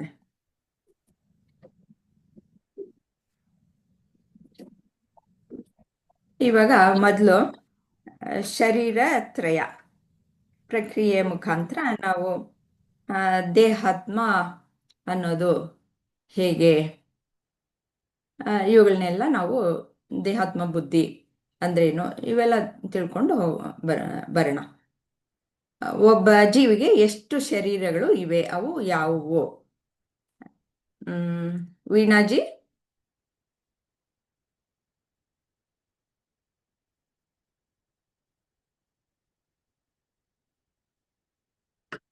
ಹರಿ ಓಂ. ವೀಣಾಜಿ ಇದ್ದೀರಾ? ಲಕ್ಷ್ಮೀಜಿ ನೀವು ಹೇಳ್ತೀರಾ?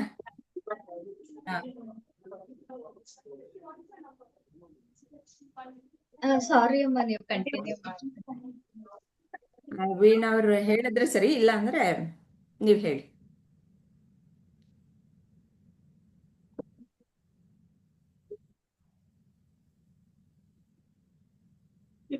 ಅವ್ರೇನು ಹೇಳ್ತಾ ಇಲ್ಲ.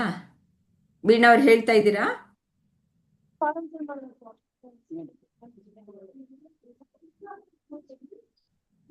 ಲಕ್ಷ್ಮೀಜಿ ಹೇಳಿ ನೀವು. ನೆಕ್ಸ್ಟ್ ಕ್ವಶನ್ ಏನಾದ್ರೂ ಅವ್ರು ಅಟೆಂಪ್ಟ್ ಮಾಡ್ತಾರ ನೋಡೋಣ. ಹೇಳ್ತೀನಿ. ಇಲ್ಲ ಅಮ್ಮ, ನಾನ್ ಮುಂದಿನ ಟಾಪಿಕ್ ಹೇಳಿಲ್ಲ ಅಮ್ಮ. ಹೌದಾ? ಹಲೋ. ಓಕೆ. ಹಾ ಅಮ್ಮ. ಅದೇ ಹೇಳಿ ಪ್ರಿಯಾಂಕಾ. ಹಾ ಅಮ್ಮ. ಈ ಶಾರೀರಿಕ ಪ್ರಕ್ರಿಯೆಗಳು ಸ್ಥೂಲ, ಸೂಕ್ಷ್ಮ, ಕಾರಣ, ಶರೀರ. ಗುಡ್. ಹೇಳಿ. ಸ್ಥೂಲ ಅಂದ್ರೆ ಈ ಶರೀರ, ಸೂಕ್ಷ್ಮ ಕಾರಣ ಅಂದ್ರೆ ಶರೀರ ನಮ್ಗೆ ಸ್ಥೂಲ ಶರೀರ ಅಂದ್ರೆ ನಮ್ಗೆ ಇವಾಗ ಕಣ್ಣಿಗೆ ಏನ್ ಕಾಣಿಸ್ತಾ ಇದೆ, ಗೋಚರವಾಗುವಂತದ್ದು. ಅಂದ್ರೆ ಪಂಚೇಂದ್ರಿಯಗಳಿಗೆ ನಮ್ಗೆ ಗೋಚರ ಆಗ್ತಾ ಇದೆ ಅಲ್ವಾ? ಸ್ಥೂಲ ಶರೀರ. ತಾತದೇ ನಂಬರ್ ಕೊಡು, ಆಮೇಲೆ ತಾತದ ನಂಬರ್ ಕೊಡು, ನಿನ್ ನಂಬರ್ ಕೊಡು, ಆಮೇಲೆ ಕೋಡಿಯಲ್ಲಿ ಅಂತ. ಅದೇ ಶಾರೀರಿಕ ಸ್ಥೂಲ ಶರೀರವು ಯಾವುದರಿಂದ ಆಗಿದೆ?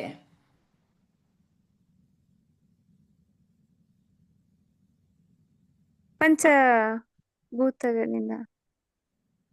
ಕರೆಕ್ಟ್. ಅದೇ ಪಂಚಭೂತಗಳ ಅಂದ್ರೆ ಪೃಥ್ವಿ, ಅದು ಶರೀರ. ಜಲ, ಅಗ್ನಿ, ವಾಯು, ಆಕಾಶ. ಅವರು ಅದೇ ಪಂಚಭೂತ. ಪೃಥ್ವಿ ಪೃಥ್ವಿ ಅಂದ್ರೆ ಈ ಶರೀರ, ಜಲ ಅಂದ್ರೆ ರಕ್ತ, ಅಗ್ನಿ ಬಿಸಿಯಾಗಿರೋದು, ವಾಯು ನಾನು ಉಸಿರಾಡುವಂಥದ್ದು, ಆಕಾಶ ಒಳಗಡೆ ನಂಗೆ ಸ್ಪೇಸ್ ಇರುವಂತ ಇರುತ್ತಲ್ಲ, ಜಾಗ, ಅವಕಾಶ, ಖಾಲಿ ಇರುವಂತದ್ದು. ಮತ್ತೆ ಇದು ಪೃಥ್ವಿ, ಜಲ, ಯಾತಕ್ ಅಗ್ನಿ, ಬಂತು? ವಾಯು, ಆಕಾಶ. ಸ್ಥೂಲ ಶರೀರ ನನ್ಗೆ ಯಾತಕ್ ಬಂತು? ಈ ಸ್ಥೂಲ ಶರೀರ ಸುಖ ದುಃಖ, ಪಾಪ ಪುಣ್ಯ, ಇದನ್ನ ಎಲ್ಲವನ್ನು ಮಾಡೋದಕ್ಕೆ ಮತ್ತೆ ಅದರಿಂದ ಕಲಿಯೋದಕ್ಕೆ, ಅದನ್ನ ಸರಿಯಾಗಿ ಅದ್ರ ಉಪಯೋಗ, ಈ ಸ್ಥೂಲ ಶರೀರದ ಉಪಯೋಗ, ಅದರ ವಿವೇಕ, ಇದನ್ನ ಇದ್ರ ಬುದ್ಧಿ, ಅರಿವಿನ ವಿವೇಕದಿಂದ ಹೆಂಗೆ ಎಲ್ಲ ಬದಲಾವಣೆಯನ್ನ, ಸತ್ಯವನ್ನ ತಿಳಿಯೋದು, ಬದಲಾವಣೆ ಮಾಡ್ಕೊಳ್ಳೋದು, ಅರಿವಿನಲ್ಲಿರೋದು, ಸ್ಥೂಲದಿಂದ ಸೂಕ್ಷ್ಮಕ್ಕೆ ಹೇಗೆ ಅನ್ನೋದು ಸ್ಥೂಲ ಶರೀರ ಇರೋದು. ಹಿಂದೆ ನಾನು ಪುಣ್ಯ ಮಾಡಿರ್ತೀನಿ, ಅದಕ್ಕೋಸ್ಕರ ನನಗೆ ಮನುಷ್ಯ ಶರೀರ ಬಂದಿರುತ್ತೆ. ಇವಾಗ ನಾನು ಆ ಪುಣ್ಯನ ನಾನು ಅನುಭವಿಸ್ಬೇಕು, ಅದಕ್ಕೋಸ್ಕರ ಈ ಶರೀರವನ್ನು ತಗೊಂಡು ಬಂದಿರ್ತೀನಿ. ಇಲ್ಲಿ ನಾನು ಏನ್ ಮಾಡ್ತೀನಿ ಅನ್ನೋದು ಮುಂದಿನ ಒಂದು ನಡೆಯನ್ನು ನಿರ್ಧಾರ ಮಾಡುತ್ತೆ. ನಾನು ಇಲ್ಲಿ ಪಾಪ ಮಾಡ್ತೀನೋ ಪುಣ್ಯ ಮಾಡ್ತೀನೋ ಅಥವಾ ಪಾಪ ಪುಣ್ಯಗಳನ್ನ ಮೀರಿದಂತಹ ಆಧ್ಯಾತ್ಮವನ್ನು ತತ್ವವನ್ನು ತಿಳಿದುಕೊಂಡು ನಾನು ಆತ್ಮಜ್ಞಾನವನ್ನು ಪಡೆದು ನಾನು ಮುಕ್ತನಾಗ್ತೀನ, ಇದು ಅನ್ನೋದು ಈಗಿನ ಒಂದು ನಡೆ. ಆದ್ರೆ ಈ ಶರೀರ ಬಂದಿರೋದು ಯಾತಕ್ಕೆ? ಮೊದಲು ನಾನು ಪುಣ್ಯ ಮಾಡಿದ್ದೀನಿ. ಅಮ್ಮ ಹೌದು. ಈಗ ದೇಹಾತ್ಮ ಬುದ್ಧಿ ಅಂದ್ರೆ ಏನು? ಇವಾಗ ನಾನು ದೇಹ ಅಂತ ಅನ್ಕೊಳ್ತೀನಿ ಅಲ್ವಾ?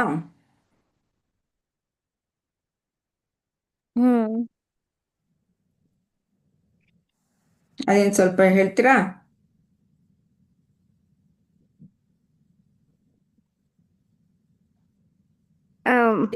ಮತ್ತೆ ಆತ್ಮ ಎರಡು ಸೇರಿಸ್ಬಿಡ್ತೀವಿ.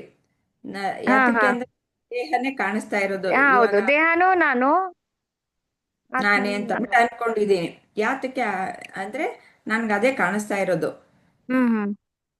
ಆತ್ಮ ಯಾಕಂದ್ರೆ ಈ ಅನ್ನೋದು ಶರೀರನೇ ಕೆಲಸ ಇಲ್ಲ. ಮಾಡ್ತಿರೋದು, ಎಲ್ಲಾ ಕಡೆ ನಾನೇ ಓಡಾಡ್ತಿರೋದು, ಈಗ ನಾನ್ ಮಾಡಿದ್ದು, ನಾನು ಹೋಗಿದ್ದು, ನಾನ್ ಹೇಳ್ತಾ ಇರೋದು, ಈಗ ನಾನ್ ಇಲ್ಲಿ ಮಾತಾಡ್ತಾ ಇರೋದು. ಇದು ನನಗೆ ದೇಹಾತ್ಮ ಅಂತ ಇದ್ದಾಗ, ಓ ಇವ್ರು ನಾನ್ ಹೇಳ್ದೆ, ಅದಕ್ಕೆ ಸರಿ ಅಂತ ಹೇಳಿದ್ರು ಅಮ್ಮ ಅಂತ. ಅದು ನನಗೆ ದೇಹಾಭಿಮಾನ ಇದ್ದಾಗ, ಅದು ಈ ದೇಹ ನಾನು ಅಂತಿದ್ದಾಗ, ಓ ಇಲ್ಲೆಲ್ಲ ಇಷ್ಟೊಂದು ಎಲ್ರು ಇದಾರೆ, ನಾನ್ ಹಂಗ್ರೆ ಎಲ್ಲಾ ಹೇಳ್ತಾ ಇದ್ದೀನಿ ಅಂತ ಹೇಳ್ತಿದ್ದಾರೆ, ನಾನು ಹೇಳ್ತಾ ಸರಿಯಾಗಿದೆ ಅಂತ ಹೇಳ್ತಾ ಇದ್ದಾರೆ. ಅದು ಅದು ನನಗೆ ಅದು ದೇಹದ ಮೇಲೆ ಅಥವಾ ದೇಹದ ಮೂಲಕ ನಾನು ನಾನು ಅನ್ಕೊಂಡಿರೋ ಒಂದು ಅಜ್ಞಾನ. ಆದ್ರೆ ಈ ಸ್ಥೂಲದಿಂದ ಸೂಕ್ಷ್ಮ ಇದು ಎಲ್ರೂ ಒಂದೇ, ಎಲ್ರಲ್ಲೂ ಇಂಥದೇ ಶಕ್ತಿ ಇದೆ. ಬಟ್ ಅವ್ರವ್ರ ಶರೀರದ ಮೂಲಕ ಬೇರೆ ಬೇರೆ ಶರೀರ ಬೇರೆ ಬೇರೆಯಾಗಿ ಕಾಣ್ತಾ ಇದೆ, ಬಟ್ ಎಲ್ರೂ ಒಂದೇನೆ ಅಂತ ಹೇಳಿ, ಅದು ದೇಹ ಬೇರೆ ಆತ್ಮ ಬೇರೆ ಅಂತ ಅನಿಸ್ತಮ್ಮ. ದೇಹ ಆತ್ಮ ಅನ್ನೋದು ನನ್ಗೆ, ಯಾಕೆಂದ್ರೆ ನಾನು ದೇಹದ ಮುಖಾಂತರವೇ ನಾನು ಎಲ್ಲ ಕೆಲಸವನ್ನು ಮಾಡ್ತಾ ಇರೋದು. ನನಗೆ ಆತ್ಮ ಅನ್ನೋದು ಗೊತ್ತಿಲ್ಲ. ಆದ್ರೆ ಗುರುಗಳು ಹೇಳ್ತಾರೆ, ಶಾಸ್ತ್ರ ಹೇಳ್ತಾರೆ, ನೀನು ಅಂತಂದ್ರೆ ಆತ್ಮ ಹೀಗೆ ಅಂತಂದ್ಬಿಟ್ಟು ಎಲ್ಲ ವಿವರಿಸ್ತಾರೆ. ಇಷ್ಟೊತ್ತು ನಾವು ಅದ್ರ ಬಗ್ಗೆ ನಾವು ಮಾತಾಡಿದ್ವಿ. ನಾನು ಆತ್ಮ, ನನಗೆ ಕಾಣಿಸ್ತಾ ಇರುವಂತಹದ್ದು ಪ್ರತಿಯೊಂದು ವಸ್ತುಗಳು ಎಲ್ಲನೂ ನನ್ನಿಂದ ಬೇರೆಯಾದಂತಹದ್ದು. ನಾನು ಅನ್ನೋದು ಏನಿದ್ರು ಈ ಒಂದು ನನ್ನ ಚರ್ಮದ ಒಂದು ಪರಿಮಿತಿಯಲ್ಲಿ ಇರುವಂತಹದ್ದು ನಾನು ಅನ್ಕೊಳ್ತೀನಿ. ಇನ್ನು ಮಿಕ್ಕಿದ್ದೆಲ್ಲನೂ ಬೇರೆ ಅನ್ಕೊಳ್ತೀನಿ. ಆದ್ರೆ ದೇಹನು ನೀನಲ್ಲ ಅಂತ ಹೇಳ್ತಾರೆ. ಆದ್ರೆ ನನಗನ್ಸ್ತಾ ಇರೋದು ನಾನು ದೇಹನು ಅಂತಂದ್ಬಿಟ್ಟು. ಹಾಗೆ ಇರುವಾಗ ಅದನ್ನ ಒಂದು ಪರಿಶೀಲನೆ ಮಾಡಬೇಕು. ಹೇಗೆ ಅಂದ್ರೆ ಆತ್ಮ ಅನಾತ್ಮ ಅನ್ನೋದನ್ನ ವಿಂಗಡಿಸ್ಬೇಕು. ನನ್ಗೆ ಗೊತ್ತು ನನ್ನ ದೇಹ ಅಂತ ಹೇಳ್ತೀನಿ, ಆದರೆ ನಾನು ನನ್ನ ಕಾಯಿಲೆ ಬಿದ್ದೆ, ನಾನು ಬೆಳೆದೆ ಅಂತ ಅದನ್ನು ಮಿಕ್ಸ್ ಮಾಡ್ತೀವಿ. ಮತ್ತೆ ಇದು ನನ್ನ ದೇಹ, ಇದು ನನ್ನ ಕೈ, ಇದು ನನ್ನ ಕಾಲು, ನನ್ನ ಕಣ್ಣು ಅಂತ ಹೇಳಿದಾಗ ನನ್ನ ಅಂತ ಅಂದಾಗ ನಾನು ಬೇರೆ, ನನಗೆ ಇರುವಂತಹ ಅದು ಒಂದು ವಸ್ತು ಅಂತಂದ್ಬಿಟ್ಟು. ಇವಾಗ ನನ್ನ ಬುಕ್ಕು ಅಂತಂದ್ರೆ ನಾನು ಬೇರೆ, ನನ್ನ ಬುಕ್ ಬೇರೆ. ಹಾಗೆ ನನ್ನ ಕಣ್ಣು ಅಂತಂದಾಗ ನಾನು ಬೇರೆ, ನನ್ನ ಕಣ್ಣು ಬೇರೆ ಅಲ್ವಾ? ಆದರೆ ಹಾಗೆ ಅನ್ಕೊಳ್ಳಲ್ಲ.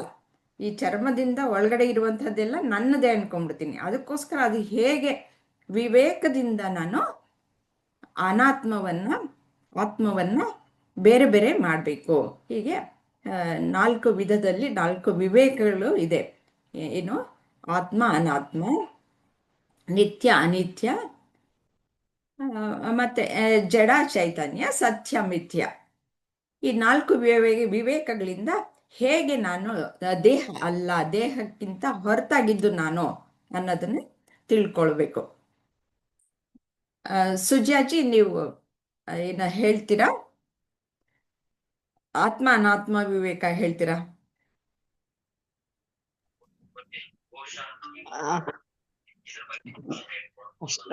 ತಕ್ಷಣ ಹೇಳಕ್ ಗೊತ್ತಾಗ. ಓಕೆ, ಆತ್ಮ ಅನಾತ್ಮ ನಿಮ್ಗೇನ್ರಿ ಹೇಳ್ರಿ. ಇಲ್ಲ ಅವ್ರು ಏನೋ ಮಾಡ್ತಿದ್ದೆ ದಡಕ್ಕಂದ್ ಬಂದೆ. ಇದೆ. ಸರಿ ಬಿಡಿ, ಪರವಾಗಿಲ್ಲ. ಸಾರಿ ಓಕೆ. ನೋಡ್ಕೊಂಡಿಲ್ಲ, ಅದಕ್ಕೋಸ್ಕರ ಇದಾಗುತ್ತೆ ಅಷ್ಟೇ. ವೀಣಾ ಅವರಿಲ್ಲ ಅಲ್ವಾ?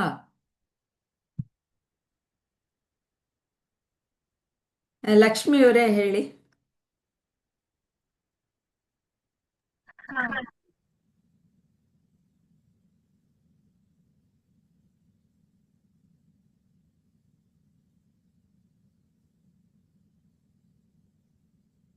ಲಕ್ಷ್ಮಿ ಅವ್ರು ಹೇಳ್ತೀರಾ? ಅಮ್ಮ ಹೇಳ್ತೇನೆ. ಹಾ. ಇದು ನಾನು ನಾ ನಾನು ಅನ್ನೋದು ಆತ್ಮ ಅಮ್ಮ, ವಸ್ತು ಅನ್ನೋದು ಅನಾತ್ಮ ಅಂತ ಹೇಳಿ ಗೊತ್ತಾತ್ರಿ. ದೇಹ ಪಂಚೇಂದ್ರಿಯಗಳು, ಈ ದೇಹ, ಕಣ್ಣು, ಕಿವಿ, ಮೂಗು ಇವೆಲ್ಲ ಅನಾತ್ಮ ಅಮ್ಮ. ಆತ್ಮ ಅನ್ನೋದ್ ನಾನು. ಯಾವಾಗ ನನಗ ಆತ್ಮ ಜ್ಞಾನ ಸಿಗ್ತೈತಿ ಅದು ನಾನು ಆತ್ಮ ಅಂತ ಹೇಳಿ ಹೇಳಾರಮ್ಮ. ಈಗ ಪ್ರಪಂಚನ ನಾವು ನಮ್ ಕಣ್ಣಿಗ್ ಕಾಣಿಸ್ತೇವ್ರಿ, ನಮ್ ಕಣ್ಣಿಗ್ ಕಾಣ್ತೈತ್ರಿ, ಆದ್ರ ಆತ್ಮ ನಮ್ಗ ಕಾಣಂಗಿಲ್ಲ, ಅದನ್ನ ನೋಡಾಕ ಸಾಧ್ಯ ಇಲ್ಲ. ಅದನ್ನ ನಾವು ಅರಿವಿಗ್ ತಗೋಬೇಕು ಅಂತಂದ್ ಹೇಳಿ ಗೊತ್ತಾತು ಅಮ್ಮ. ಇವಾಗ ಒಂದು ಕಾಫಿನ ಕುಡ್ದಾಗ ನಮಗ್ ಟೇಸ್ಟ್ ಬಾಯಿಗೆ ರುಚಿ ಹತ್ತೈತ್ರಿ, ಅದು ಸ್ವಲ್ಪ ಹೊತ್ ಬಿಟ್ರ ಮತ್ ಹೋಗ್ತೈತಿ. ಮತ್ತ ನಾವ್ ಕುಡ್ದಾಗ ಅದ್ರದ್ದು ಟೇಸ್ಟ್ ಬಾಯಿಗೆ ಹೆಂಗೈತಿ, ಅದು ಸ್ವೀಟ್ ಐತೋ ಅಥವಾ ಸಕ್ರಿ ಕಡಿಮೆ ಐತೋ ಏನೈತಿ ಅನ್ನೋದು ನಾವು ಅರಿವಿಗ್ ಬರ್ಬೇಕು. ಅರಿವಿಗ್ ಬಂದಾಗ ಅದ ಆತ್ಮಜ್ಞಾನ ಅಂತಂದ್ ಹೇಳಿ ನನಗ್ ಹಂಗ ಅನಿಸ್ತು ಅಮ್ಮ. ಇದು ದೇಹ ನಾನು, ಮನಸ್ಸು ನಾನು, ಬುದ್ಧಿ ನಾನು ಅಂತಂದ್ ಇದ್ದಾಗ, ಅದು ಅಹಂಕಾರ ಅವೆಲ್ಲ ಇದ್ದಾಗ ಆತ್ಮದ ಅರಿವು ಬರಂಗಿಲ್ಲ ರೀ. ಯಾವಾಗ ನಾನು ಅಲ್ಲ, ಈ ದೇಹ ಅಲ್ಲ ಅಂತಂದ್ ಹೇಳಿ ನನ್ನನ್ ನಾನು ಸಚ್ಚಿತ್ ಆನಂದ ಸ್ವರೂಪಿ ಅಂತ ಹೇಳಿ ತಗೊಂತೇನ, ಅವಾಗ ನನಗ ಆತ್ಮಜ್ಞಾನ ಬರ್ತೈತಿ ಅಂತಂದ್ ಹೇಳಿ ಹಂಗ ಅನಿಸ್ತು ಅಮ್ಮ. ಆತ್ಮ ಅಂದ್ರ ನಾನು, ಅದು ಆತ್ಮಜ್ಞಾನ ತಿಳ್ಕೊಂಡಿರ ನಾನು ರೀ. ಅನಾತ್ಮ ಅಂತಂದ್ ಹೇಳಿದ್ರ ದೇಹ, ಮನಸ್ಸು, ಬುದ್ಧಿ ಅಂತಂದ್ ಹೇಳಿ ಹಂಗ ಅನಿಸ್ತಮ್ಮ, ಅಥವಾ ವಸ್ತು ಅಂತಂದ್ ಹೇಳಿ ಹಂಗ ಅನಿಸ್ತಮ್ಮ. ಇಲ್ಲಿ ಪ್ರಶ್ನೆ ಏನು ಅಂತಂದ್ರೆ, ಆತ್ಮ ಅನಾತ್ಮ ಅಂದ್ರೇನು, ಮತ್ತೆ ಇದರಿಂದ ದೇಹಾತ್ಮ ಬುದ್ಧಿನ ಪರಿಶೀಲನೆ ಮಾಡಿ ಅಂತ. ನಾನು ದೇಹ ಅಂತಂದ್ಬಿಟ್ಟು ಅನ್ಕೊಳ್ತೀನಲ್ಲ, ನಿಜವಾಗ್ಲೂ ನಾನು ದೇಹನ ಅಥವಾ ಅಲ್ವಾ ಬೇರೆನಾ, ಅದನ್ನ ಹೇಗೆ ಮಾಡ್ತೀರಾ ನೀವು? ವಿವೇಕದಿಂದ ಅವುಗಳನ್ನ ಬೇರ್ಪಡಿಸೋದು ಹೇಗೆ ಬೇರ್ಪಡಿಸ್ತೀರಾ ಅಂತ. ಆತ್ಮ ಅಂದರೆ ಇವಾಗಲೇ ನಾವು ಚರ್ಚೆ ಮಾಡಿದಾಗೆ, ಆತ್ಮ ಅಂದರೆ ನಾನು, ಮಿಕ್ಕೆಲ್ಲ ವಸ್ತುಗಳು ಸಕಲವು ಎಲ್ಲವೂ ನನ್ನ ಎಂತ ಹೊರತುಪಟ್ಟು ಚರ್ಮದಿಂದ ಆಚೆಗಿರೋಂಥದ್ದೆಲ್ಲ ನಾನು ಒಪ್ಕೊಂಡ್ಬಿಡ್ತೀನಿ, ಅದು ಅನಾತ್ಮ. ನಾನು ಆತ್ಮ, ನನ್ನ ಅರಿವಿನಲ್ಲಿ ಅದು ಏನಾದರೂ ಕಾಣಿಸ್ತಾ ಇರೋದು ಅಷ್ಟೇನೆ ಅನ್ನೋದೆಲ್ಲ ಚರ್ಚೆ ಮಾಡಿದ್ವಿ. ಅವೆಲ್ಲ ಅನಾತ್ಮ. ನಾನು ಮಾತ್ರ ನನಗೆ ಅರಿವಿನಲ್ಲಿ ತಾನೇ ಇರೋದು, ಅದಕ್ಕೋಸ್ಕರ ನಾನು ಆತ್ಮ ಅನ್ನೋದನ್ನು ಆತ್ಮ ಅನಾತ್ಮ ಅನ್ನೋದು. ಹಾಗಾದ್ರೆ ದೇಹ ಅನ್ನೋದು ಹೇಗೆ? ಅದು ಸಹ ಅನಾತ್ಮ ಅಂತ ಅಂದರೆ, ದೇಹವು ಸಹ ನನ್ನ ಕಣ್ಣಿಗೆ ಕಾಣಿಸ್ತಾ ಇದೆ, ನನ್ನ ಅರಿವಿಗೆ ಬರ್ತಾ ಇದೆ. ಬರೀ ಕಣ್ಣು ಅಂತಂದ್ರೆ ಪಂಚೇಂದ್ರಿಯಗಳಿಗೆ, ನೀವು ಪಂಚೇಂದ್ರಿಯಗಳು ಅಂತ ಸಹ ಸೇರಿಸಿದ್ರಿ. ಹಾಗೆ ನಮ್ಮ ಪಂಚೇಂದ್ರಿಯಗಳಿಗೆ ನನಗೆ ಅನುಭವಕ್ಕೆ ಬರ್ತಾ ಇದೆ. ಹಾಗಾಗಿ ಅದು ಸಹ, ಅದು ವಸ್ತು. ಯಾವುದು ಅನುಭವಕ್ಕೆ ಬರುತ್ತೋ ಅದು ವಸ್ತು, ಯಾವುದರ ಅರಿವಿಗೆ ಬರುತ್ತೋ ಅದು ಆತ್ಮ.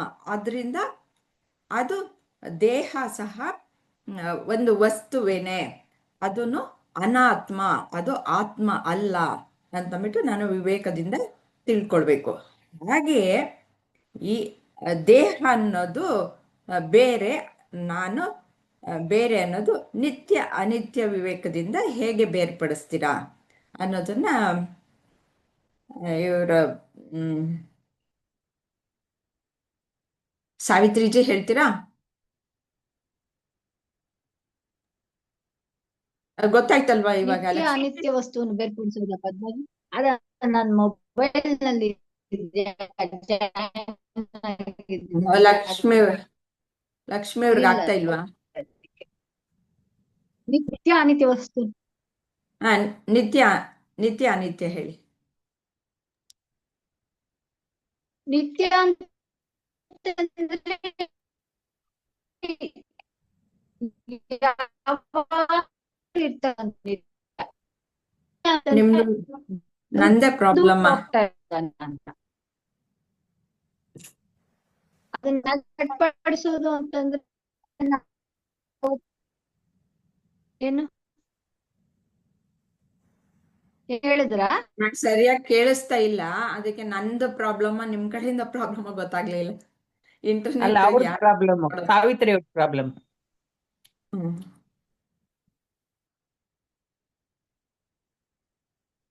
ಅದೇ ಕೇಳಿಸ್ತಾ ಇಲ್ಲ. ಲಕ್ಷ್ಮೀಜಿ ನೀವ್ ಹೇಳ್ತೀರಾ? ಅವರು ಏನು ಇಲ್ಲ ಅಮ್ಮ, ನಾನು ಟಾಪ್ ಹೇಳಿಲ್ಲ, ಅಂತ ಕಂಟಿನ್ಯೂ ಮಾಡ್ರಿ ಅಮ್ಮ. ಸರಿ. ಸರಿ. ಈಗ ನಿತ್ಯ ಅನಿತ್ಯ ವಿವೇಕ ಅಂತಂದ್ರೆ ಯಾವಾಗ್ಲೂ ನಿತ್ಯ ಯಾವಾಗ್ಲೂ ಇರುವಂತಹದ್ದು, ಅಂದ್ರೆ 3 ಕಾಲಗಳಲ್ಲಿ ಎಲ್ಲ ಕಾಲಾತೀತವಾಗಿ ಇರುವಂತಹದ್ದು ನಿತ್ಯವಾಗಿರೋದು. ಅದಕ್ಕೆ ಕಾಲದ ಪರಿಮಿತಿ ಅನ್ನೋದು ಇಲ್ಲ. ಅಂಥದ್ದು ದೇಶ ಕಾಲದ ಪರಿಮಿತಿ ಇಲ್ಲದೆ ಇರುವಂತಹದ್ದು ನಿತ್ಯವಾದದ್ದು. ಅನಿತ್ಯವಾದದ್ದು ಅಂತಂದ್ರೆ ಒಂದಿಷ್ಟು ಸಮಯ ಮತ್ತು ಒಂದಿಷ್ಟು ದೇಶದ ಪರಿಮಿತಿಗೆ ಒಳಗೊಂಡಿರುವಂತಹದ್ದು ಅನಿತ್ಯವಾದದ್ದು. ಇರುತ್ತೆ ಮತ್ತೆ ಹೋಗುತ್ತೆ. ಅಂದ್ರೆ ಹಾಗೆ ಇವಾಗ ಒಂದು ವಸ್ತು ಅಂದ್ರೆ ಒಂದು ಮರ ತೆಗೆದುಕೊಳ್ಳೋಣ, ಅದು ಹುಟ್ಟುತ್ತೆ, ಬೆಳೆಯುತ್ತೆ, ಒಂದಿನ ಹಾಳಾಗೋಗ್ಬಿಡುತ್ತೆ, ಅದು ಒಣಗೋಗ್ಬಿಡುತ್ತೆ. ಅಂದ್ರೆ ಅದು ಅನಿತ್ಯವಾದಂಥದ್ದು. ಹಾಗೆ ನಮ್ಮ ದೇಹಕ್ಕೆ ಅಪ್ಲೈ ಮಾಡಿಕೊಂಡು ನಾವು ಹೇಗೆ ನಿತ್ಯ ಮತ್ತು ಅನಿತ್ಯ ಅನ್ನೋದನ್ನ ನಾವು ಹೇಗೆ ನೋಡೋದು ಅಂತಂದ್ರೆ, ಇವಾಗ ನಿತ್ಯವಾಗಿ ನಾನು ಚಿಕ್ಕವಳಿದ್ದಾಗ ಅದು ಗೊತ್ತು, ನನಗೆ ಅನುಭವಕ್ಕೆ ಗೊತ್ತು. ಇವಾಗ ನಾನು ಈಗಿನ ಅನುಭವದಿಂದ ನಾನು ನನ್ನ ಎಲ್ಲ ಒಂದು ಜೀವಿತಾವಧಿಯ ಎಲ್ಲ ಘಟನೆಗಳು ಸಹ ನಾನು ನೋಡಬಲ್ಲೆ, ಮತ್ತೆ ಮುಂದೆಯೂ ಸಹ ನಾನು ಯೋಚಿಸಬಲ್ಲೆ. ಅಂದರೆ ಎಲ್ಲ 3 ಕಾಲಗಳಲ್ಲಿಯೂ ನಾನು ಯೋಚಿಸಬಲ್ಲೆ. ಅಂದರೆ ನಾನು ಈ ಕಾಲವನ್ನು ಮೀರಿ ಸಹನೂ ಇರಬಲ್ಲೆ. ಅಂದರೆ ನಾನು ಅನ್ನೋದು ನಿತ್ಯವಾದಂತಹದ್ದು. ಆದರೆ ಈ ದೇಹ ಅನ್ನೋದು ಒಂದು ದಿನ ಹುಟ್ಟಿತು, ಬೆಳೀತು, ಅಂದರೆ ಬದಲಾವಣೆಗೊಳ್ತು, ಈಗ ಮದುವೆ ಆಗ್ತಾ ಇದೆ, ಮತ್ತೆ ಒಂದು ದಿನ ಇಲ್ಲದೆ ಹೋಗುತ್ತೆ. ಅಂದರೆ ಇದು ಷಡ್ವಿಕಾರಗಳಿಗೆ ಒಳಗಾಗುವಂತಹದ್ದು. ನಾವು ಹಿಂದಿನ ಒಂದು ತರಗತಿಯಲ್ಲೂ ಸಹ ಇದನ್ನ ವಿಚಾರ ಮಾಡಿದ್ವಿ. ಹೇಗೆ ಅಂದರೆ ಷಡ್ವಿಕಾರಗಳು ಅಂದರೆ ಅಸ್ಥಿ, ಅದು ಎಲ್ಲೋ ನಮಗೆ ಗೋಚರವಿಲ್ಲದೆ ಇರುವಂತಹ ಒಂದು ಬೀಜಾವಸ್ಥೆಯಲ್ಲಿ ಇತ್ತು ಅಂತ ತಿಳ್ಕೊಳ್ಳೋಣ. ಅಸ್ಥಿ ಅದು ಒಂದು ಅಸ್ತಿತ್ವದಲ್ಲಿ ಇತ್ತು, ಇಲ್ಲದೆ ಏನಿಲ್ಲ, ಬೀಜಾವಸ್ಥೆಯಲ್ಲಿ ಇತ್ತು, ಅದು ಕಾಣಿಸ್ತಾ ಇರಲಿಲ್ಲ. ಆಮೇಲೆ ಜಾಯತೆ, ಅದು ಹುಟ್ಟಿತು. ಆಮೇಲೆ ವರ್ಧತೆ, ಬೆಳೀತು. ವಿಪರಿಣಮತೆ, ಆ ಸ್ಥಿತಿಯಲ್ಲೇ ಇತ್ತು, ಒಂದಷ್ಟು ಬದಲಾವಣೆಗಳು ಎಲ್ಲನೂ ಆಯಿತು. ಆಮೇಲೆ ಅಪಕ್ಷೀಯತೆ, ಕ್ಷೀಣವಾಗ್ತಾ ಬಂತು. ಆಮೇಲೆ ವಿನಶ್ಯತೆ, ಒಂದಿನ ಇಲ್ಲದೆ ಹೋಯ್ತು. ಈ ಷಡ್ವಿಕಾರಗಳು ಎಲ್ಲ ವಸ್ತುಗಳಿಗೂ ಆಗುತ್ತೆ. ಕಾಲ ಹೆಚ್ಚು ಕಮ್ಮಿ ಇರಬಹುದು. ಮನುಷ್ಯನ ದೇಹ ಒಂದು ಕಾಲಕ್ಕೆ ಸೀಮಿತವಾಗಿರುತ್ತೆ, ಇನ್ನು ಬೇರೆಯವಕ್ಕೆ ಬೇರೆ ಬೇರೆ ಕಾಲಗಳಲ್ಲಿರುತ್ತೆ. ಹಾಗೆ ನನ್ನ ದೇಹ ಈ ಷಡ್ವಿಕಾರಗಳಿಗೆ ಒಳಗಾಗುವಂತಹದ್ದು. ಆದ್ರಿಂದ ಇದು ಅನಿತ್ಯವಾದಂತಹದ್ದು, ಮತ್ತೆ ಅನೇಕ ಬದಲಾವಣೆಗಳನ್ನು ನಾನು ಆಗ್ಲೇ ಕಣ್ಣಾರೆ ನೋಡಿದ್ದೀನಿ. ಆದ್ರಿಂದ ಇದು ಅನಿತ್ಯವಾದದ್ದು ಅಂತ ನಾನು ನಿರ್ಧರಿಸಿ ನಾನು ವಿವೇಕದಿಂದ ಹೇಳಬಲ್ಲೆ. ಹಾಗೆ ಜಡ ಚೈತನ್ಯ ವಿವೇಕ ಸಹ ನಾನು ಅದರಿಂದನೂ ದೇಹಾತ್ಮ ಬುದ್ಧಿಯನ್ನು ಪರಿಶೀಲನೆ ಮಾಡಬೇಕು. ಜಡ ಅಂತಂದ್ರೆ ಯಾವುದು ಅದರ ಅಸ್ತಿತ್ವ ಅನ್ನೋದು ಇರುತ್ತೆ, ಆದರೆ ಅದಕ್ಕೆ ಅರಿವು ಅನ್ನುವುದು ಇರಲ್ಲ. ಅದಕ್ಕೆ ಅರಿವು ಅನ್ನೋದು ಇಲ್ಲದೆ ಇರೋದ್ರಿಂದ ಅವುಗಳು ಬೇರೆಯವನ್ನ ಅರಿತುಕೊಳ್ಳೋದಕ್ಕೆ ಸಾಧ್ಯ ಇಲ್ಲ. ಇದಕ್ಕೆ ಒಂದು ಚಿತ್ರ ತೋರಿಸ್ತೀನಿ ಅಂತ ಹೇಳಿದ್ದೆ. ಲಕ್ಷ್ಮೀಜಿ ನೋಡ್ತೀನಿ ಇದ್ರೆ.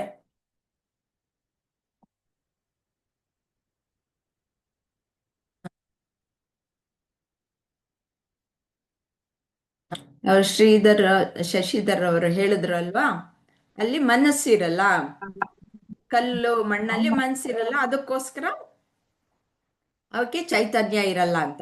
ಹಾಗೆ ಕಲ್ಲು ಮಣ್ಣಲ್ಲಿ ಜಡ ವಸ್ತುಗಳಲ್ಲಿ ಚೈತನ್ಯ ಯಾಕಿಲ್ಲ ಅಂತಂದ್ರೆ ಅಲ್ಲಿ ಮನಸ್ಸು ಅನ್ನೋದಿಲ್ಲ. ಇಲ್ಲಿ ಸೂರ್ಯನ ಬೆಳಕು, ಇದು ಆತ್ಮನ ಬೆಳಕು ಅಂತ ಅನ್ಕೊಳ್ಳೋಣ. ಸೂರ್ಯನ ಬೆಳಕನ್ನು ತೋರಿಸಿದ್ದಾರೆ. ಇದು ಅನೇಕ ಕುಂಡಗಳು ಇವೆ. ಇಲ್ಲಿ ನೀರಿದೆ, ನೀರಿನಲ್ಲಿ ಪ್ರತಿಫಲನ ಆಗ್ತಾ ಇದೆ, ಸೂರ್ಯನ ಬೆಳಕು ಪ್ರತಿಫಲನವಾಗ್ತಾ ಇದೆ. ಹೀಗೆ ಎಲ್ಲ ನಮ್ಮ ಜೀವಿಗಳಲ್ಲಿ ಈ ರೀತಿಯ ಪ್ರತಿಫಲನ ಆಗುತ್ತೆ. ಇದು ದೇಹ, ಇದು ನೋಡಿ ದೇಹ. ನೀರು ಅನ್ನೋದು ಮನಸ್ಸು. ಇಲ್ಲಿ ಪ್ರತಿಫಲನವಾಗತ್ತೆ, ಅದು ಪ್ರತಿಫಲನ ಚಿದಾಭಾಸ ಅನ್ನೋದಾಗತ್ತೆ. ಇಲ್ಲಿ ಸೂರ್ಯನನ್ನ ತೆಗೆದುಕೊಂಡಿದ್ದಾರೆ, ಆದರೆ ಆತ್ಮ ಸರ್ವವ್ಯಾಪಿಯಾಗಿರುವಂಥದ್ದು, ಎಲ್ಲ ಕಡೆನೂ ಇರುವಂತಹದ್ದು. ಅದನ್ನ ತೋರ್ಸಕ್ ಸಾಧ್ಯ ಇಲ್ಲ ಅಲ್ವಾ, ಅದಕ್ಕೋಸ್ಕರ ಸೂರ್ಯನ ತೋರಿಸಿದ್ದಾರೆ. ಹೀಗೆ ಈ ಚಿದಾಭಾಸ ಅನ್ನೋದಾದಾಗ ಈ ಎಲ್ಲದಕ್ಕೂ ಚೈತನ್ಯ ಬರುತ್ತೆ. ಈ ಮನಸ್ಸಿಗೂ ಚೈತನ್ಯ ಬರುತ್ತೆ, ದೇಹಕ್ಕೂ ಚೈತನ್ಯ ಬರುತ್ತೆ. ಹಾಗಾಗಿ ಇವುಗಳೆಲ್ಲವೂ ಕೆಲಸ ಮಾಡೋದಕ್ಕೆ ಸಾಧ್ಯ. ಇವಕ್ಕೇನೆ ಕೆಲಸ ಮಾಡೋದಕ್ಕೆ ಅಥವಾ ಚೈತನ್ಯ ಅನ್ನೋದು ಇವಕ್ಕೆ ಸ್ವತಃ ಇಲ್ಲ. ಇದರ ಬೆಳಕಿನಲ್ಲಿ ಇವುಗಳು ಕೆಲಸ ಮಾಡುವಂತಹದ್ದು. ಅವುಗಳು ನಮಗೆ ಗೊತ್ತಾಗುತ್ತೆ. ಈ ದೇಹ ಅನ್ನೋದಕ್ಕೆ ಸ್ವತಃ ಹಾಗೆಯೇ ತಾನಾಗಿಯೇ ತಾನು ಕೆಲಸ ಮಾಡೋದಕ್ಕೆ ಆಗಲ್ಲ, ಅದು ಜಡವೇ.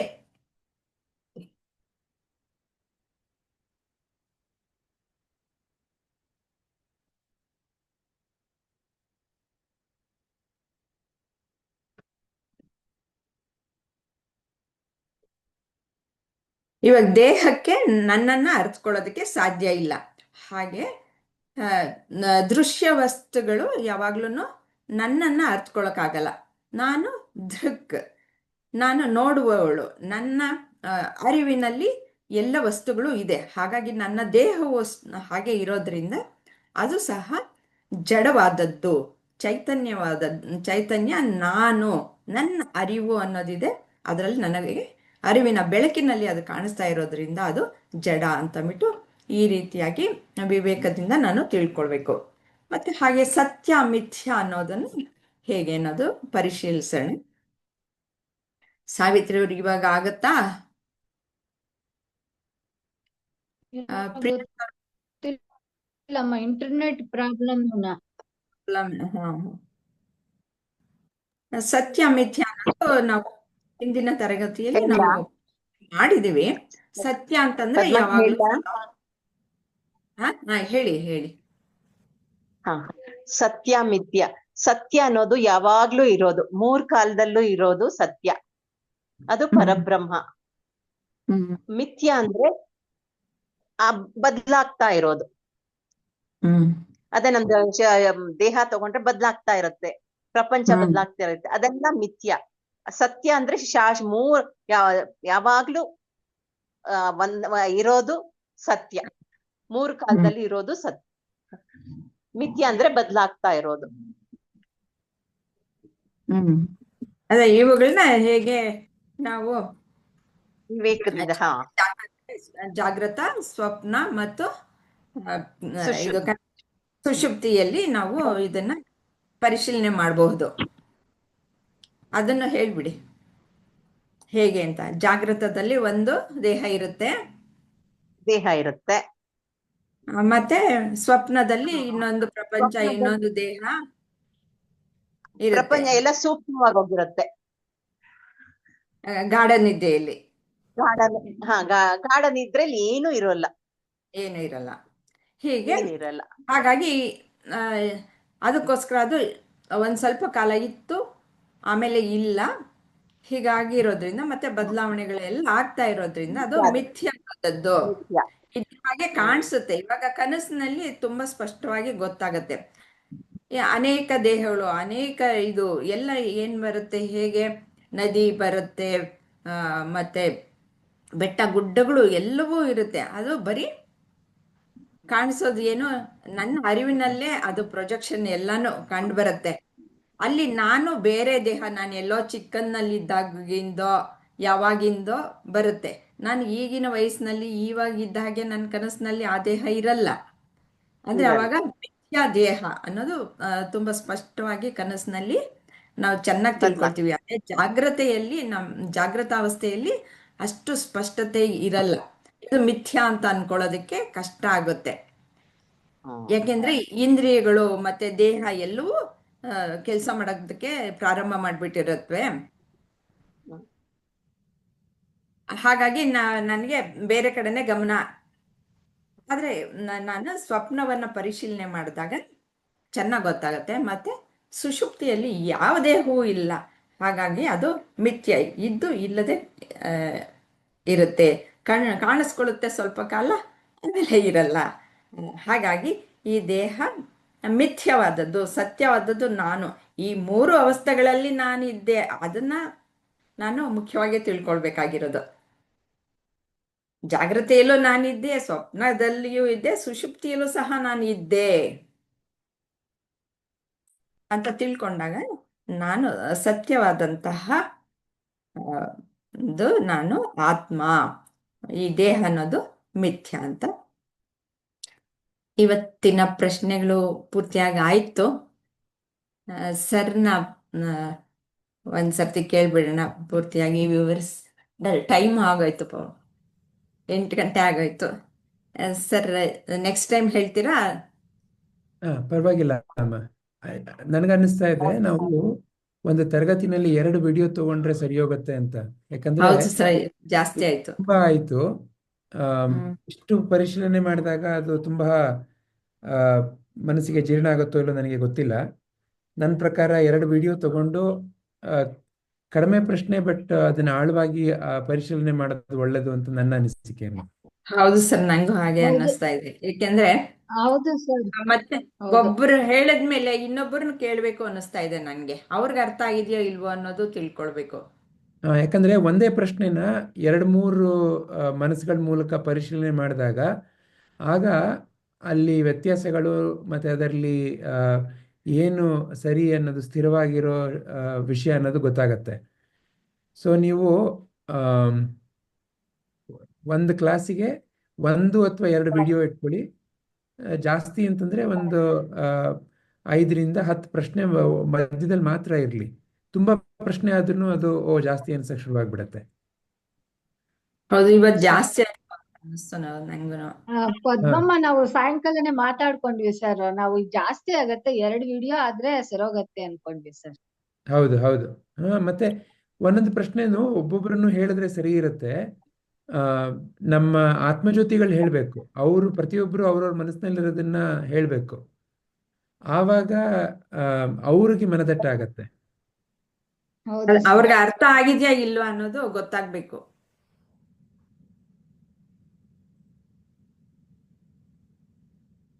ನೆಕ್ಸ್ಟ್ ಟೈಮ್ ಇದು ಹಾಗೆ ಮಾಡೋಣ ಸರ್.